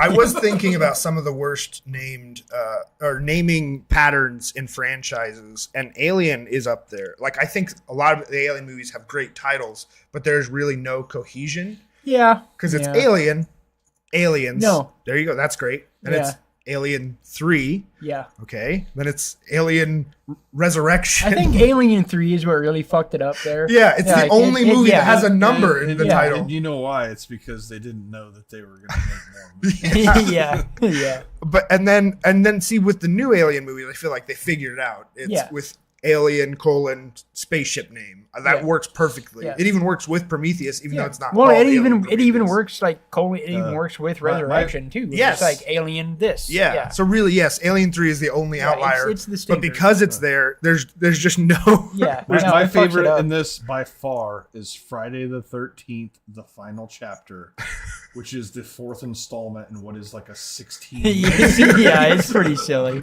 I think sure. of the newer Halloween movies, the trilogy, Halloween, and the third one is Halloween Ends. The middle one is Halloween Kills, which makes no sense Yeah, to me. yeah. What? Oh, so hey, as a Scream guy, I have a client that I tattoo on, and we do nothing but talk about film and horror movies, kind of specifically horror movies. But apparently, like in the newer Scream movie, they're bringing Dewey back. Yeah, that's what they said, which I believe he full on died. He full on fucking died. Yeah, so it's Like, gonna get dumb. That's pretty fucking. You're a fan of this Gonna- franchise. Like, how do you feel about that? I'm a fan of it, but not in a way that I think it has integrity. God. In a way God that damn. it's consistently fun to me. So I was It's joking gonna with get dumb. I was joking with her like, oh, they're just going into multiverse shit. Like, Yeah, well, I Scream don't know. multiverse. Like, oh, that's fine. This didn't happen. It Like, was a dream. The last 3 seasons or the last 3 installments were a dream. yeah, well, like they've, to my memory, they've never done like a full-on resurrection of a character. There's always been like an explanation, you know. Sure. No, this So, like, motherfucker died. If I mean, he's dead. coming back, then it has to be that he was like evil all along. Yeah, or something like, silly. Oh, you fell for like, my trap. Just like I already was like, I hate the fucking franchise. And then she told me that. I'm just like, what the 'Cause fuck? That's kind of been How can anybody be a the fan? one charming thing about the series is that it's definitely never gone supernatural. It's never Right. been like, oh, and he's back from the grave. Yeah. You know, like so I guess they're Well, it's- changing their it's minds. super- What if it's his like twin brother or something? Well, it's probably Then going it's to be just some fucking soap opera stupid shit. bullshit. Fucking Like, cousin no, that I looks mean, just hey, like we got him. soap opera actors in that motherfucker anyway.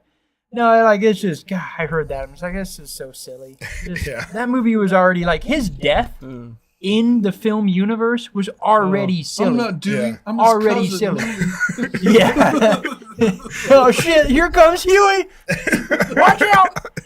He's the killer. We're triplets. We just solved this mystery. Yeah, no, I mean I'm gonna watch it because of Scream, and Yeah, I'll yeah. watch it. But It's pretty bad, dude. It's a low point. I lose interest in any kind of like that nostalgia bait as soon as it's like resurrecting characters Yeah. simply for nostalgia Yeah, bait. no, especially when he just died. Like Yeah. that was not long ago. That character. just got Now murdered. the guy who is the killer in the first Scream movie, right? not Shaggy, but the yeah, other guy, Yeah, yeah. he that actor was in the last Scream movie, but it was like hallucinations. Sure, like, yeah. From one character. So like that Yeah, and that's did not fine. get No, supernatural. yeah, So that's okay. maybe it'll be like that. It'll be flashbacks to retcon something. I hope so. This reminds me of. Are you guys familiar with the old series? It's definitely it's basically before my time. Like I was like fucking like 5-6 years old. But this series Dallas. Are you guys familiar with this at all? I'm No. vaguely familiar. So- I've never watched a single. So I did when I was younger because like my mom was really It was into huge, it. right? Yeah, it was like the thing. It was Yeah. like the thing.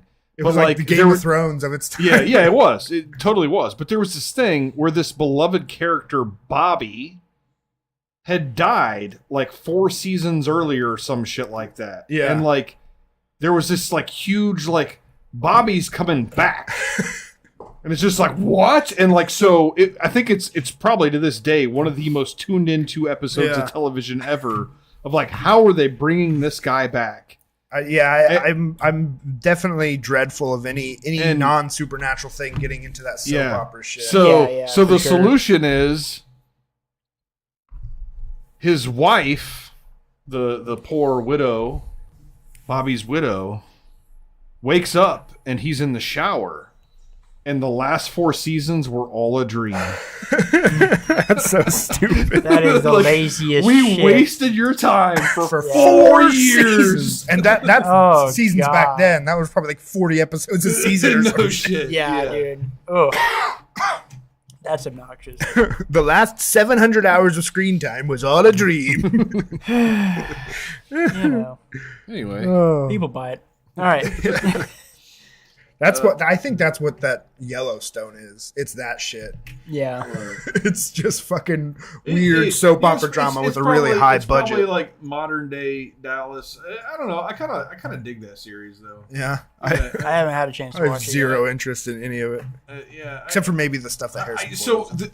I dig the series as a series, but there are a couple of characters that like I don't dig, like their meaning to specifically like older women. Yeah, I guess like they're I don't know. There are a couple of characters that like I don't know. I know a couple of like older women who are like really into a couple characters, and it's just like, yeah, I get why you really like those characters, and it's like it's not real. Right. You know, it's like you like what they represent and you wish you could be, but like they're not real people, you know, Right. and it's just kind of. I mean, I suppose that's a thing that happens across all film and film Yeah. media, you know, to a degree. Yeah, for sure. yeah. It's just like I mean, I like the one female character in particular is really popular. Like she's a fucking bitch. Like she is like if you just take it in a vacuum, she's like not very likable at all, and fucking women love her. Yeah, well, you They know. love her because she's like fucking strong and doesn't give a shit. I mean, like There's a shit ton of fanboys for the character of Homelander, who is like literally an irredeemable psychopathic. Yeah, rapist. yeah, that's crazy So like, too. Yeah, it's guys do it too. yeah. yeah, no, for sure. No, everybody does it. I mean, that's the whole bit about these kinds about media like this, especially stories on these scales. Like people are gonna hang on to the things that are presented to them, and they're presenting specific things because they know the reaction. So Yeah. you know, it is what it is to a degree. But yeah, there are a lot of unbelievable characters people love. Yeah.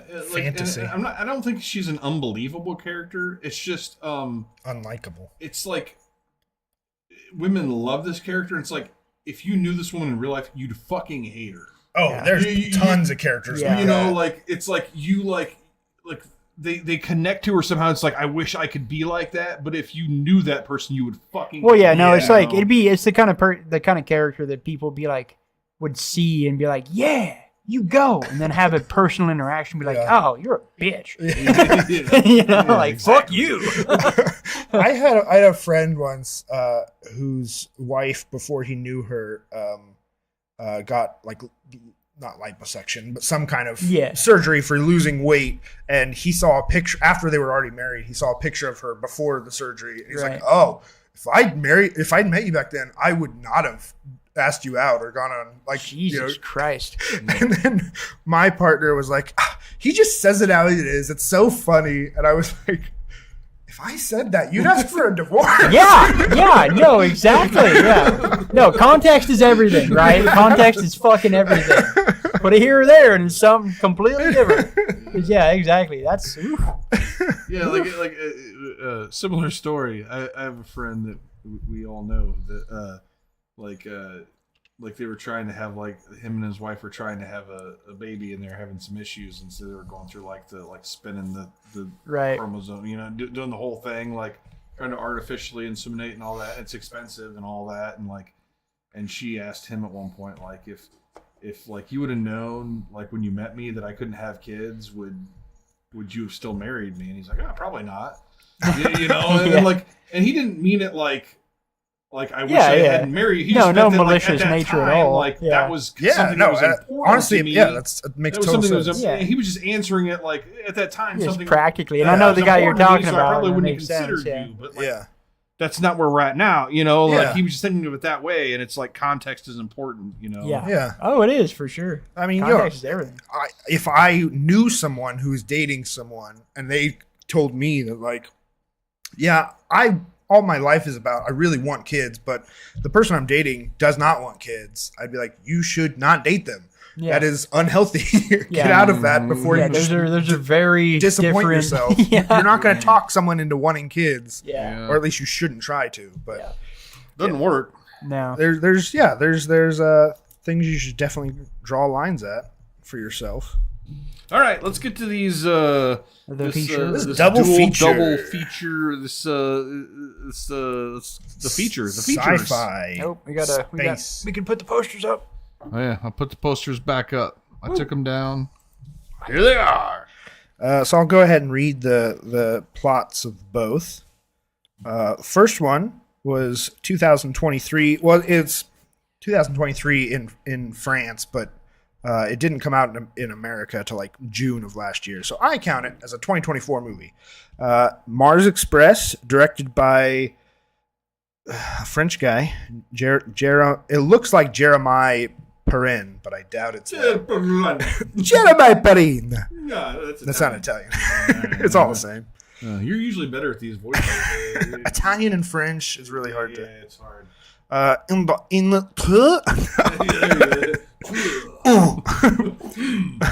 In 2200, which I don't remember it actually stating in the movie, but maybe I was too stoned.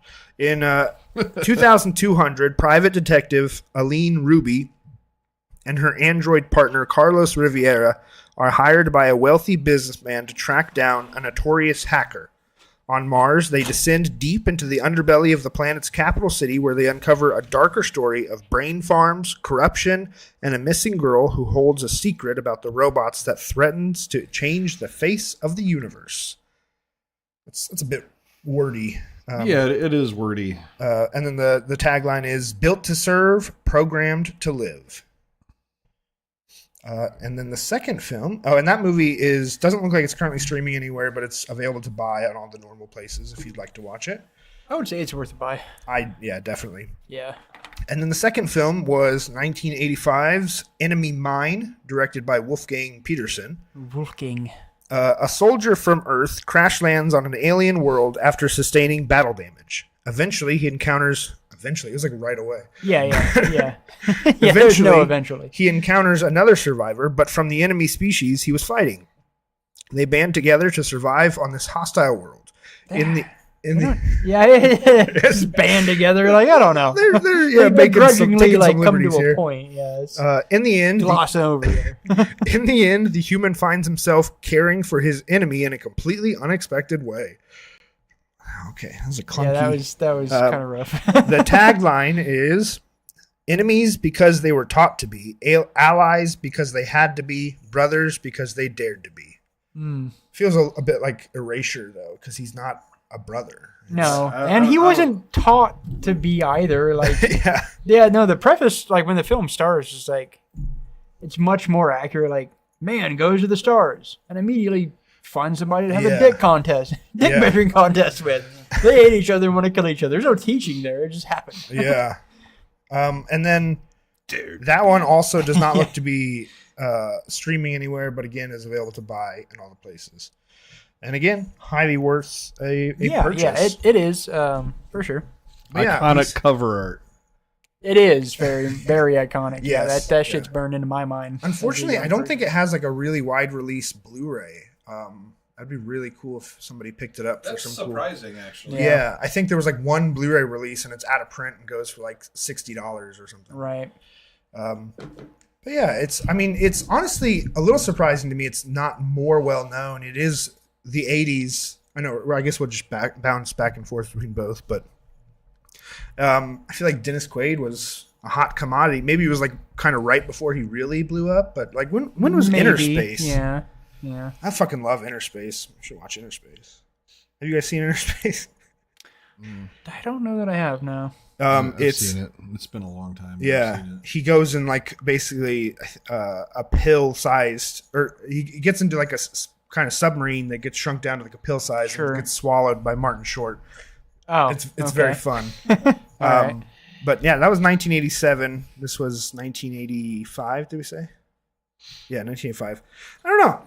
I really think it's probably top 3 Dennis Quaid movies for me. Yeah, I'd have to say so. Another movie that comes to mind, I don't know if you've watched. Have you watched Pandorum? Yeah. I like Pandorum. That was later, very much later. Yeah, that was a movie. 2009. I haven't seen it, but it has been brought up to me. It's a very cool movie. Ryan always mentions it's a very cool sci-fi flick with Dennis Quaid. Very I would put alien. this up here. And it's this film is cool. It deals with some pretty relevant subject matter. It's some really good performances. You always hate to watch a movie that's 40 years old about racism and how you shouldn't try and kill people. And it's like, oh, it's still relevant. Yeah. This is far off the subject other than Dennis Quaid, but like, you ever see Far From Heaven? No. I've heard good things. Yeah, really good film, and I want to say it's Julianne Moore. Yeah, it is. Okay. Who I really, really dig. But it's Right. like it's set in like, I want to say it's set in like the 40s, like that wholesome kind of era, Yeah. you know? And it's 1950s Connecticut. 1950s Connecticut, and like he's like basically he's just like a family man, like, you know, he's like Right. like might as well be like, you know, the fucking Brady dad or whatever. Yeah. But like he's like secretly a homosexual and like she like kind of walks in on him and like a thing or whatever. Right. And it's that era, and she just doesn't like, she's just like shocked, but then Right. just doesn't say anything, just goes on being a Right. housewife. And it's about Yeah. like, I don't know. It's Reconciling all just that really shit. Yeah, interesting. yeah. It's Yes. just really interesting. And to cool me, it was drama. very real. It does for sound that time. interesting. I kind of want to watch that now. Yeah, that sounds good. Um, No, I mean, when you give him a chance to be good, he can be good. Do you think there's some like real boomer, older people that absolutely adored him and Reagan last year? I'm like, let's watch something else. Yeah. And they either go to The Substance or Far From Heaven. Yeah, like what? Yeah. Reagan, no. Yeah. No, I mean the movie was. Yeah, I do believe that's true. I mean, mine was definitely super satisfying. I hadn't seen it since I was a kid. Sets were really cool. I mean, some of the it's kind of funny because like for it being an 80s sci-fi flick, so much of it felt super purposefully dated to be like a 50s sci-fi flick. Yeah. You know, like the sound, I made the comment when we were watching, like the sound and the music was just like exactly what you'd think from some fucking Invaders from Mars bullshit from 1945. You know, I feel like I movie. can't remember if we've talked about it before, but movies that they do alternate cuts of that, well, not like alternate cuts, but like the black and white versions. Right. They did for like Godzilla Yeah, -1. Mad Max did it. Fury Road did Right. it. Logan has one. Right. I feel like this movie. Oh no, yeah. You could for really sure. do a black and you white absolutely version. could. Yeah. No, it would feel. And even do more goofy, like no. Yeah, no, it maybe could have leaned in more to that. That'd be really fun. A little bit more leaning in would have made some of it make a little bit more sense. But like the alien's gun, Yeah. you know, like super classic, goofy, like a bunch of balls and some rods, and you know, like doesn't really make any sense. Doesn't really look like there's a handle. Yeah. But no, it was very I satisfying. thought Louis Gossett Jr. killed Oh, it the in this. performance! Yeah. His performance was fucking awesome for sure. Yeah. I think he has one Oscar-nominated performance in An Officer and a Gentleman. I'm pretty sure he was nominated for that film. And if you've never seen that film, he's really good in it. Yeah. It's like the classic like military like training movie, Right. you know? And where you from, boy? Oh, there are only two things that come from Oklahoma: steers and queers. Right. It's like that line is Yeah. like infamous because it's been in like a million movies, but Right. that was like the first movie. Right. Yeah. And like I don't know, his performance in that film was like Yeah. kind of iconic, and I think a lot of people have tried to like redo it. Is like the dickhead drill Right. sergeant guy, and like having seen that and seeing like parts of that performance like in the alien character, Right. like was really fun for me. Yeah. Yeah. No, his performance was definitely super, super solid. The sets of the film also were really Yeah, cool, honestly, pretty fun. really impressed because there was a couple like the first one, the set where it's the aliens ship, and I know technically they're both aliens, Yeah. but the Lou Gossett Jr.'s ship and is crashed kind of like right by a little lake, and it looks like a huge set. And I was like, oh Right. well, they're because they're going to spend the entire movie here. They could really, Right. you know. Yeah. Spoil The themselves sets on the are, set, like, and then they fucking- leave like the Yeah, next yeah. scene. No, I you can see that in some films, man. Like there's, I was talking about when we were on the vampire kick, and I watched the Bela Lugosi vampire. Like just some of those sets, like Yeah, ridiculous, but they're just in Oh, some yeah, that studio movie has- somewhere. Uh, Like, That was such a Bride of huge part of the Frankenstein, movie too. back It's, then. gorgeous. Oh, yeah. It's No, sad we're kind of in an era where it's like they don't really. yeah, do no, that. it's just like boop boop boop boop boop boop boop Yeah. set. They do. I mean, obviously, Some it's of them just- do. not Yeah. to that extent. No. There's not. You never get those because there is a charm to the sets that you can like because like they've always got like the back paintings, so you know it's like you can Yeah. see some of the fabrication Yeah, yeah, in a really charming Yeah. and pleasant way. No, I it- don't feel like a lot of movies allow themselves to not look 100% real. Yeah. They're always going for realism, So but what- you're never going to look at a talking lion and go, "Yep, that's 100% Yeah. real." Well, and so like in my mind, like the better course is to do the practical set, and then instead of the back painting, do the back CGI. Yeah. You know, like Instead, now Do with, that. with like what's it called? There's a name for what they've been using like on all the Star Wars Yeah. movies or TV shows, where it basically is like a giant screen and it's there in person, like they can Right. they can see it.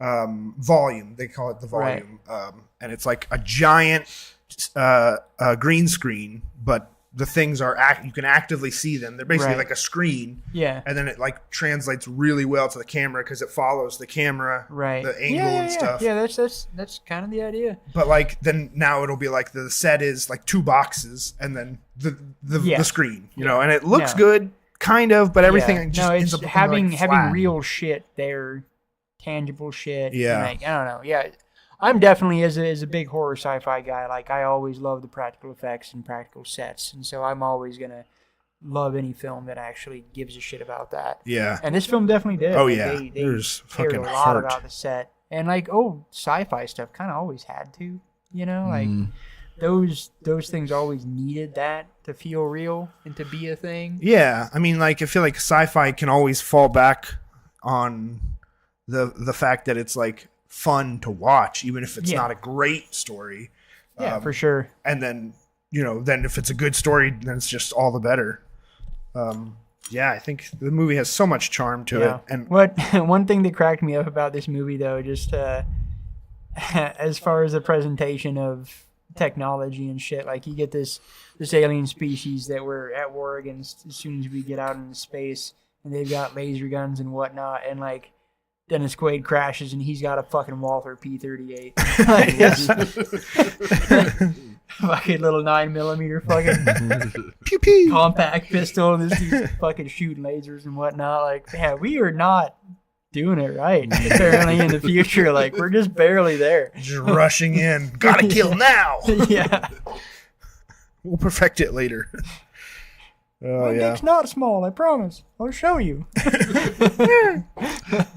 And then Mars Express, I think, is just kind of peak sci-fi. For me. I do agree. This movie blew me away. Yeah. I was, as an artist, artistically too, just how they handled the presentation of the art, like the transitions, like just how smooth it was. Yeah. Yeah, it's so it's a treat. clean and crisp. It's a treat, yeah. Yeah, as far as like you guys know, I'm not really like an action animated guy. Like that's not really like my thing. I think this is my favorite one that we've covered though. Yeah. And don't let the fact that I was like falling asleep through the whole thing like. Oh, you were having a late Yeah, night. yeah. I was having issues that night. Yeah. But like I have the Blu-ray if you want to borrow it. Yeah, I might take you up on that because I think Molly would really enjoy it. Oh, I think she'd So, really dig this thing too, yeah. So I definitely want to rewatch it. I mean, I didn't like fall asleep for like chunks or anything, but I was having a hard time. Like, yeah. I was struggling keeping my eyelids up for sure. So, Yeah. Yeah.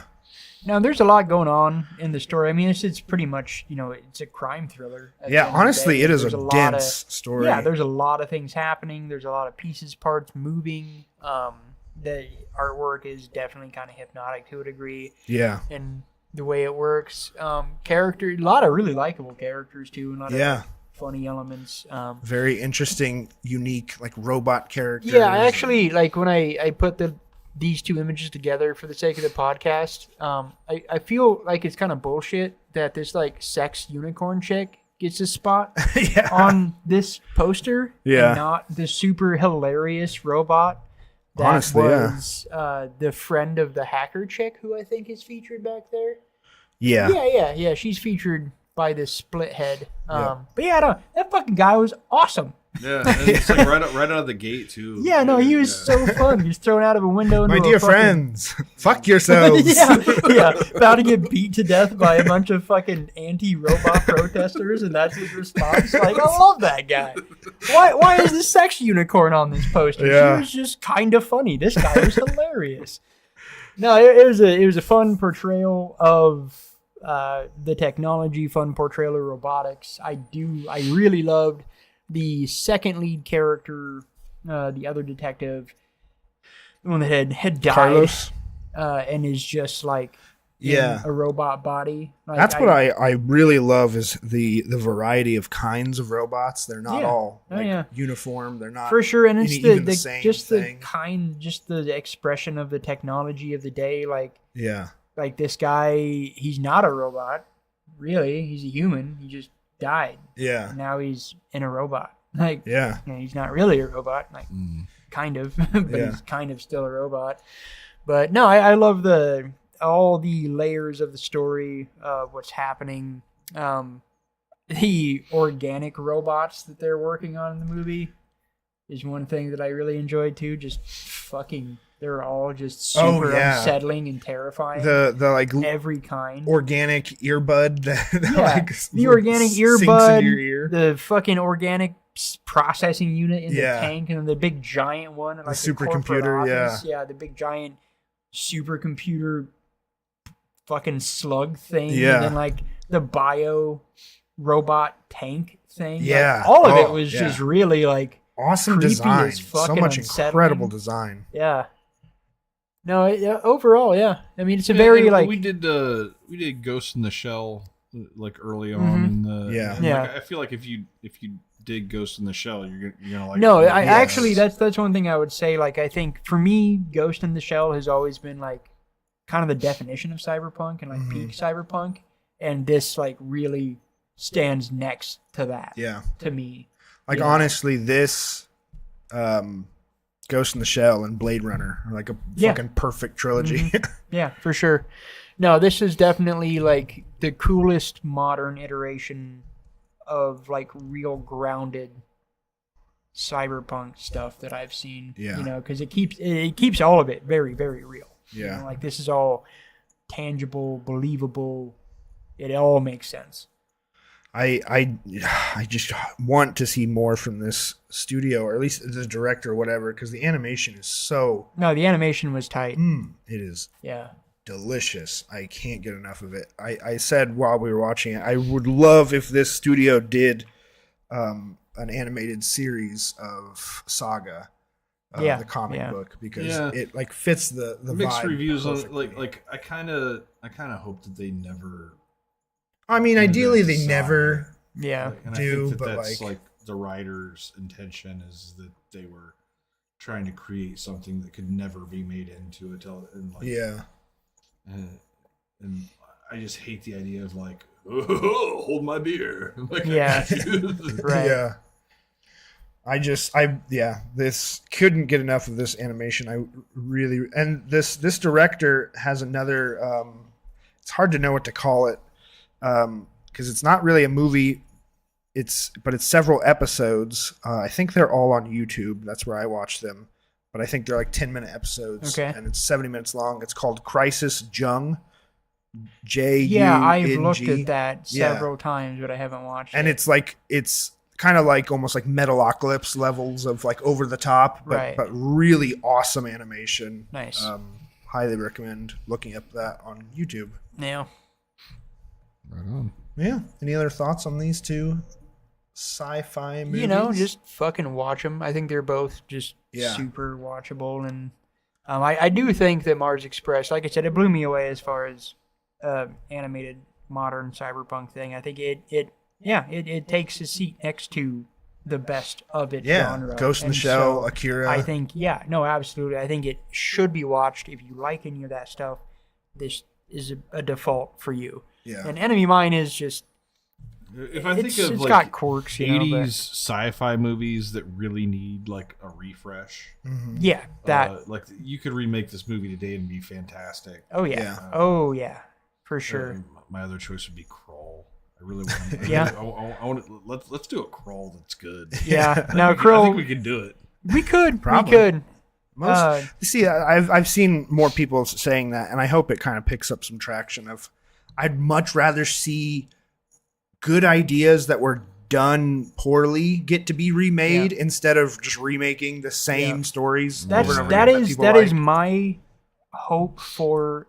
I want the Toxic Avenger reboot to be good. I want it to be well received because I think that could help open that door to things like, hey, let's take this thing that was weird and kind of obscure, like, and do something more with it. Yeah. Like they keep rebooting things for the sake of like, oh, we got to make sure we get money in the bank, so we got to do something familiar and safe and okay that we know people will just go for it. But like, it's so boring. There's an ocean of film out there that are great ideas. Admittedly, it doesn't feel like studios are ever rewarded for taking risks because like Mickey 17 has done terribly at the box office, unfortunately. For sure. Yeah, and watching it, I'm like, this is a film that a lot of people aren't going to appreciate. Yeah. You know? They made that movie for us, the three people in this room, and like, 40% of our listener. Because I think it's getting caught a little bit and looks a little too weird for normal audiences, and then it's getting criticized by more snobby audiences because I think everyone was like, "Oh boy, it's Parasite 2." It's like that's just Bong Joon-ho has like a really wide variety of films, and they're never going for like an Oscar-worthy type of movie. No, he's just doing his thing. Yeah, but he's just doing his thing. He's making it better. He doesn't give a fuck. I don't get that. It's like it never looked like it was going for the same thing as Parasite as far as like type of movie. Yeah, I don't know. Yeah. I mean, it's completely different. It's the opposite end of the spectrum. Yeah. Is Parasite for me. Honestly, it kind of like The Host You ever Yeah. see the host? Yeah. It's more in like that vein. I Yeah. think. Yeah, or Oakjaw. Did you ever see Oakjaw? Yeah, yeah, Oh, yeah, yeah, yeah. Oakjaw. It's Oakjaw meets the It's- host. Yeah. Yeah. Like that. That's Yeah. really what it is. Yeah. And it's the level of fantastic. sci-fi as Snowpiercer, but it's obviously much Yeah. more goofy. Yeah. and fun. Yeah, the goofiness level. Yeah, the sci-fi is definitely like got some depth to it. Yeah. The cast is fucking fantastic. Oh, yeah. I can't see enough good things. Mickey Toni 17 Collette. is phenomenal. It's like it's a comedic role, but she's like still doing a, like on par performance with Hereditary. Like, Right. Yeah, it's she felt just short of a certain level. And this is like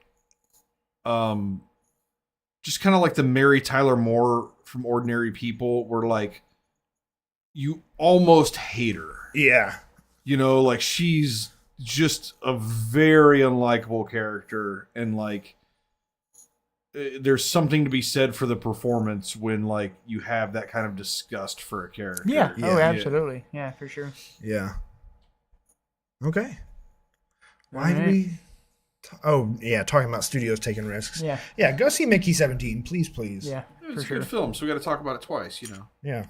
But yeah, those two movies, Mars Express, Enemy Mine, I think they're very different sci-fi movies, Right. but they honestly have similar messages and are Yeah, they both incredible. Yeah. I'd say Yeah. watch them both. Get them under your belt. Yeah, good picks. I dug them. Okay, should we do what's playing in the theaters? What's- Yeah, what's tell playing? everybody what's playing in the theaters and why it's Mickey 17 and they should go see it. Yeah. Well, looks like Mickey 17 is playing in theaters.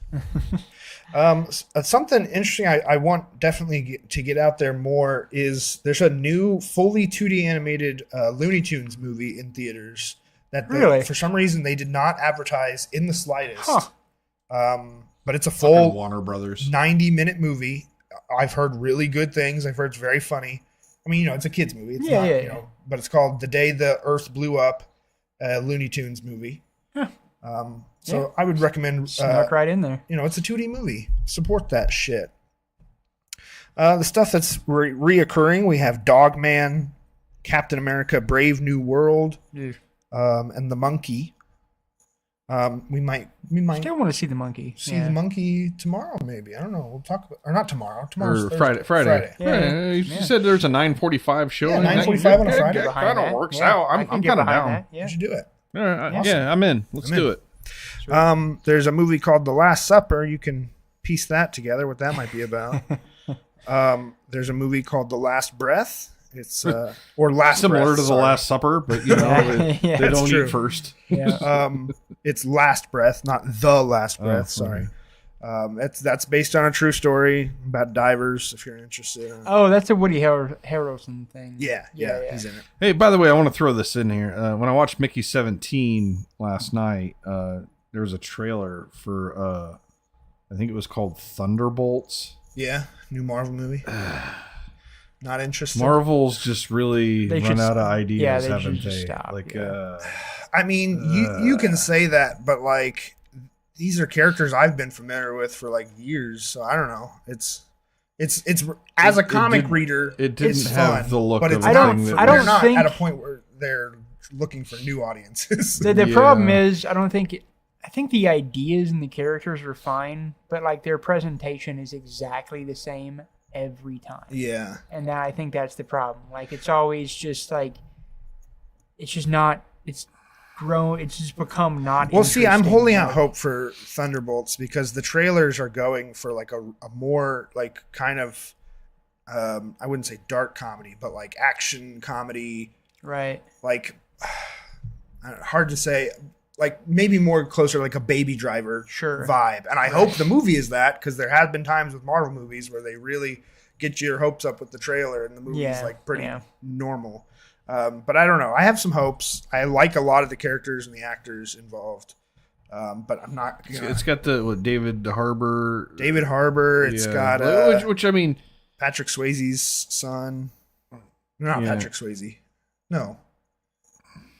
Who's in the thing? I don't know. Oh, David- fucking David Harbour is the one that. Kurt. Huh? Kurt. Yeah, Kurt. Yeah. Kurt. His son is in Kurt Russell's son. Kurt Russell's son. Oh, okay. Florence Pugh. You know, it's got a great cast because that's how Marvel movies are. They always have great casts. Yeah. I don't know. I'm excited.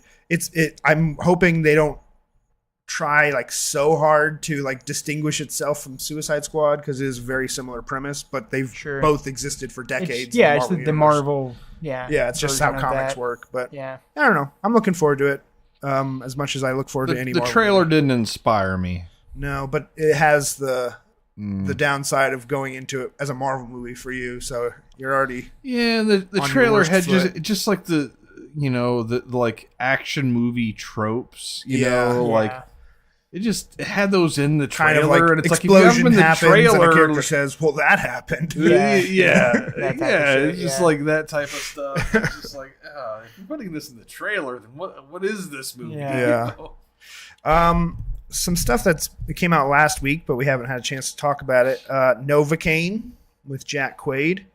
I've heard some decent reviews, but I've seen this fucking trailer like 30 times and I lost interest. So I don't know. I might give it a shot, but I don't know. If you have you seen the trailer like a million times? I have, and I don't know. I think I read a review or something about it, and like it wasn't like a critic review. It was just like a user review kind of from one of the things. Yeah. And like, dude was like it's a fun movie, but like I couldn't get past the fact that the guy can't feel pain should not equate to the fact that he doesn't like die, doesn't take like bodily damage. Yeah, I mean, you know, if like somebody like, you know, hit you in the face with a brick, you might not feel it, but you're going to be affected by it. Yeah. You know, well, no, like I'm the hoping fact that the movie doesn't. The movie. He thought that the movie enough. didn't do a good job of like, you know, getting you to buy into that. Yeah. I don't know. Like I said, I'm tired of seeing the trailer, so I don't know if I have an interest in seeing it. But if I have a free afternoon and it's playing, I might check it out. No, and, speaking of sons, that is that's Dennis Quaid's son. Yeah. And apparently Jack Nicholson's son plays the villain in the movie. Ooh. So it's just Nepo season out here. Yep. That's what they should have called the movie. Nepo season. Steven Soderbergh has a new thriller out called Black Bag, which I do want to see because it has Michael Fassbender and Cate Blanchett in it.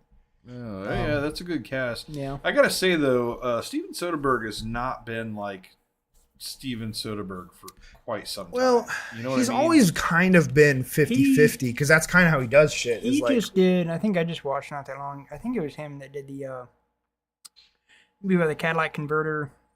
Don Cheadle. Traffic? No, David Harbour was in it. Don't Make a Move or No Sudden Moves. No Sudden Moves, yeah. Yeah, I think that was with it. Benicio del Toro. Yeah, that was a pretty satisfying movie. Yeah, he did like Logan Lucky was great. And then he'll have like 2 or 3 movies in a row that are kind of forgettable or only kind of interesting. Apparently he had like a real interesting sci-fi thriller last year called The Presence. I haven't seen. He does a lot of like off the beaten path kind of things. And he's always experimenting. So he'll have movies that are shot like zero budget on an iPhone. And right. I feel like he's almost $multi-billion-dollar movie. Yeah. You know? I've always felt like with his career, he's got like a little bit of like a one for them, 3 for me kind of. Yeah, that's what I think. He said something like that. Yeah, where he'll do like the studio movie, and then he'll do Traffic, and then he'll do the studio movie, and then he'll do something more interesting. He's got a wildly diverse career. He's not like the kind of he's done a lot of shit. He's not like a David Fincher or Christopher Nolan, where all of his movies necessarily feel very uniform. Yeah, right. But he's always experimenting, which is cool. Yeah. I don't know. I want to check it out. I fucking love Michael Fassbender and Cate Blanchett. Yeah, that sounds awesome. Michael Fassbender more and more is like proven himself to me that series, The Agency, that just wrapped up season 1. That was like, because it's hard for me to get into spy shit. Yeah. And like, it was like one of the best spy things I've ever seen, and it was just because it was just like, it was good acting, and it was like political espionage, and it wasn't a bunch of gadgets and like nonsense, like. And if it leans too much on like the political shit, I'm just like spy shit is like it's hard to balance because you don't want it to be spy shit. Gadget shit gets really overwhelming and obnoxious too. So it's like just a little insight on this. It's not really the political side. It's just like the reality of what it would be like to be a spy. Yeah. And so this dude just came back from like this like 5-year spy mission, and like he's under constant surveillance and it's really about his like he's to the point, like he's pushed his mind to the point of how much of that person he was pretending to be is he actually. Right. Yeah. And like there's like that's the part of it, and that's really interesting to me because that would be a thing, right? Like if you live for 5 years as somebody else, part of you becomes that person. Yeah, I think that kind of vein is definitely where I think spy stuff could go more often, and it'd be very satisfying if it did. Like the guys after spying or the psychological effects of spying, and like just the more personal thing, less gadgety, less action, and more like psychological drama. And like so basically he's like under this like surveillance from the own like CIA of like watch him, see what he's doing, like he's not like there's gonna be like they know there's gonna be some like they know there's gonna be some parts of him that are like actually the enemy, but like as long as enough of him is on the right side, they're okay with it, you know? And I feel like there's a lot of realism in that. Yeah, for sure. Yeah, I'm hoping to see the black bag. It looks fun. Yeah. That I did see the trailer and it did look good. And Kate Blanchett is like, it's Kate Blanchett. Pretty untouchable. Looks like a pretty generic Robert De Niro movies in theaters called The Alto Nights. I just saw the trailer for that, and goddamn, dude, if you thought the anti-aging for The Irishman was bad, it looked really bad. Is it like makeup or is it CGI again? I'm sure it's probably CGI. Same files. Actors are gonna live forever. It doesn't have the budget as it was a lot of like a lot of quick is Joe Pesci in this also, like, because not according to the theater's website, but it's it's very possible. Yeah, I'm sure he wasn't credited in A Bronx Tale either. But like, yeah, it just looked like very, I don't know, man. It looked like very plastic figures on the screen from the trailer that I saw. Yeah, it looks very uninteresting. Snow White, the live action Snow White is coming out this week. If you're dying to see that, fuck no. Is this a Disney live action Snow White? Didn't they do? Wasn't there a bunch of nonsense with like the dwarves? Yeah, there was an early image where they had this 7 dwarves. They were all played by real people, and I think they were all varying heights, but mostly short. And I think there were people of a variety of skin tones, and I don't know if there was a backlash which way or the other, but it was the whole thing with they should have just done the 7 Daves. What's the guy? What's his name? The dwarf actor. Dinklage. Yeah, Peter Dinklage, where he was like, he was criticizing Disney for remaking a movie that is nobody needs to see a remake of, and it was taken as he was criticizing them for like exploiting dwarf actors, and that's not what he was doing at all. But then they did a backlash by recutting the entire movie, taking out all of the dwarf actors and replacing them with CGI dwarfs. And they're like super CGI dwarfs, not even going necessarily for realism if you watch the trailer. So it's like a weird controversy on top of the fact that it's a stupid movie. Nobody needs you to remake. Now that's just. I think this whole Disney live action thing. They're all bad. Every single one. Yeah. The charm was the animation. So I am gonna say I did see. I haven't seen many, but I did see the Mowgli movie, and I actually kind of enjoyed that one. That one was fine. The visual effects on that one. And part of it was we had Bill Murray as Baloo, and he was kind of fantastic. But like there, so many of them. This isn't a great poster, but they just dump so much CGI slop to make it look identical to the cartoon. Yeah. So like, what's the fucking point? Exactly. No. Yeah. I've said that about live action shit the entire time. It's been a trend. There's no reason. Anime's the same. Like you're just swapping animation for animation. But don't worry. No reason. I'm sure it'll I think make that's Dude, if Disney did million that, at the though, box like, he office. fucking said something, and they're like, fuck you, we're firing the dwarves. Like, Jesus, Disney, fuck you. It was like Where's they your were trying to jobs? avoid controversy, but like ultimately just like everyone started to hate Peter Dinklage because he's like, you guys got those 7 actors fired, you asshole. It's like That's somebody, terrible. what's the pulling the ladder up behind you? It's like, Yeah. that's not at all what he was doing. No. He was saying it's stupid that we're making this movie and Yeah. we can't find interesting roles for dwarfs instead of fantasy characters again. Yeah, Oh my God. for sure. And then, of course, Mickey 17. Go see it. That's kind of the best movie in theaters right now. And then it looks like next week, April 4th. I guess it's a while down the road. But we get the Minecraft movie. So that's something to look forward to. Woo. Yeah. So that's what's playing in theaters. All All right. right, John Brown, you are up. Yeah, so I've been going back and forth on some stuff. This will be what we were watching for episode 47.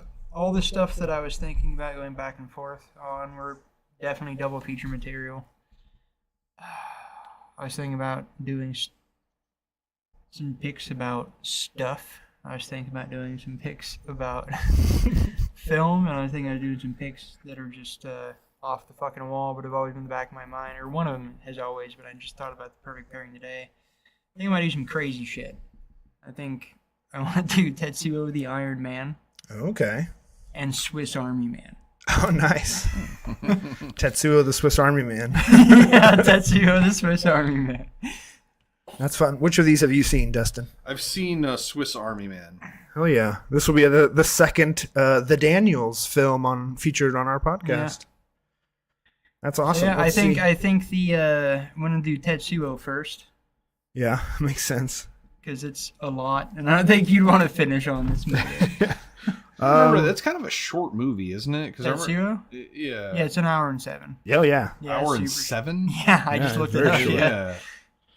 Um, doesn't look like, well, I don't know. It might be streaming on a couple of places, but they're all pretty niche. Tetsuo might be on Shudder. That's where I saw it. That's what I was It guessing, might still be but- there, but and it might then, not be though. They do occasionally cycle shit. Swiss Army Man is streaming currently on. I've only watched Swiss Army Man Doesn't once, look and anywhere. like it was, it was a riot. It's pretty goofy. I It's love pretty Swiss Army Man. goofy. I enjoyed it. I want to watch it again for confirmation. So Maybe Pretty. get in the mood for some goofy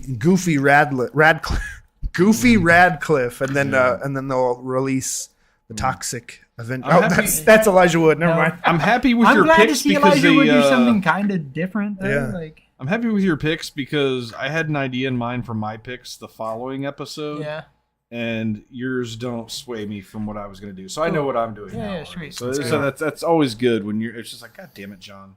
yeah. So I almost wanted to do, since we had such a vigorous discussion over the substance, I almost picked the stuff. Because substance stuff. Well, they're kind of similar in what they're doing. Like Yeah. they're both saying something about commercial industries. Yeah, Just way different tone. and we could just keep making Dustin rewatch The Substance. Yeah. Yeah. Keep That making me and rewatch the- fucking Requiem for a Dream. My pick for Yeah. the 4th time in a row is The Substance. Just do it. And then the other with that, I was going to pair with the Blob, the 86. Oh, Blob. nice. Oh, the 86 Blob is actually Is fucking really good. fucking Yeah. pretty badass. I had Yeah. seen it once and wanted to watch that for confirmation too. But no, yeah. And Tetsuo too. Like I watched that once, and that movie's a fucking fever dream. Yeah, That I'm movie's excited to rewatch it. crazy. I just watched it last year. So I do That'd it. be a first watch for me. yeah, Hell yeah. it's intense. All right, that sounds good. Cool. All right. Well, Thanks that's for gonna tuning do it in. for, Whoever ends up tuning in or has tuned in, we appreciate you out there. And there it is. Hope you like those 5 minutes you listened for. and if you didn't, fuck off. Yeah. Peace.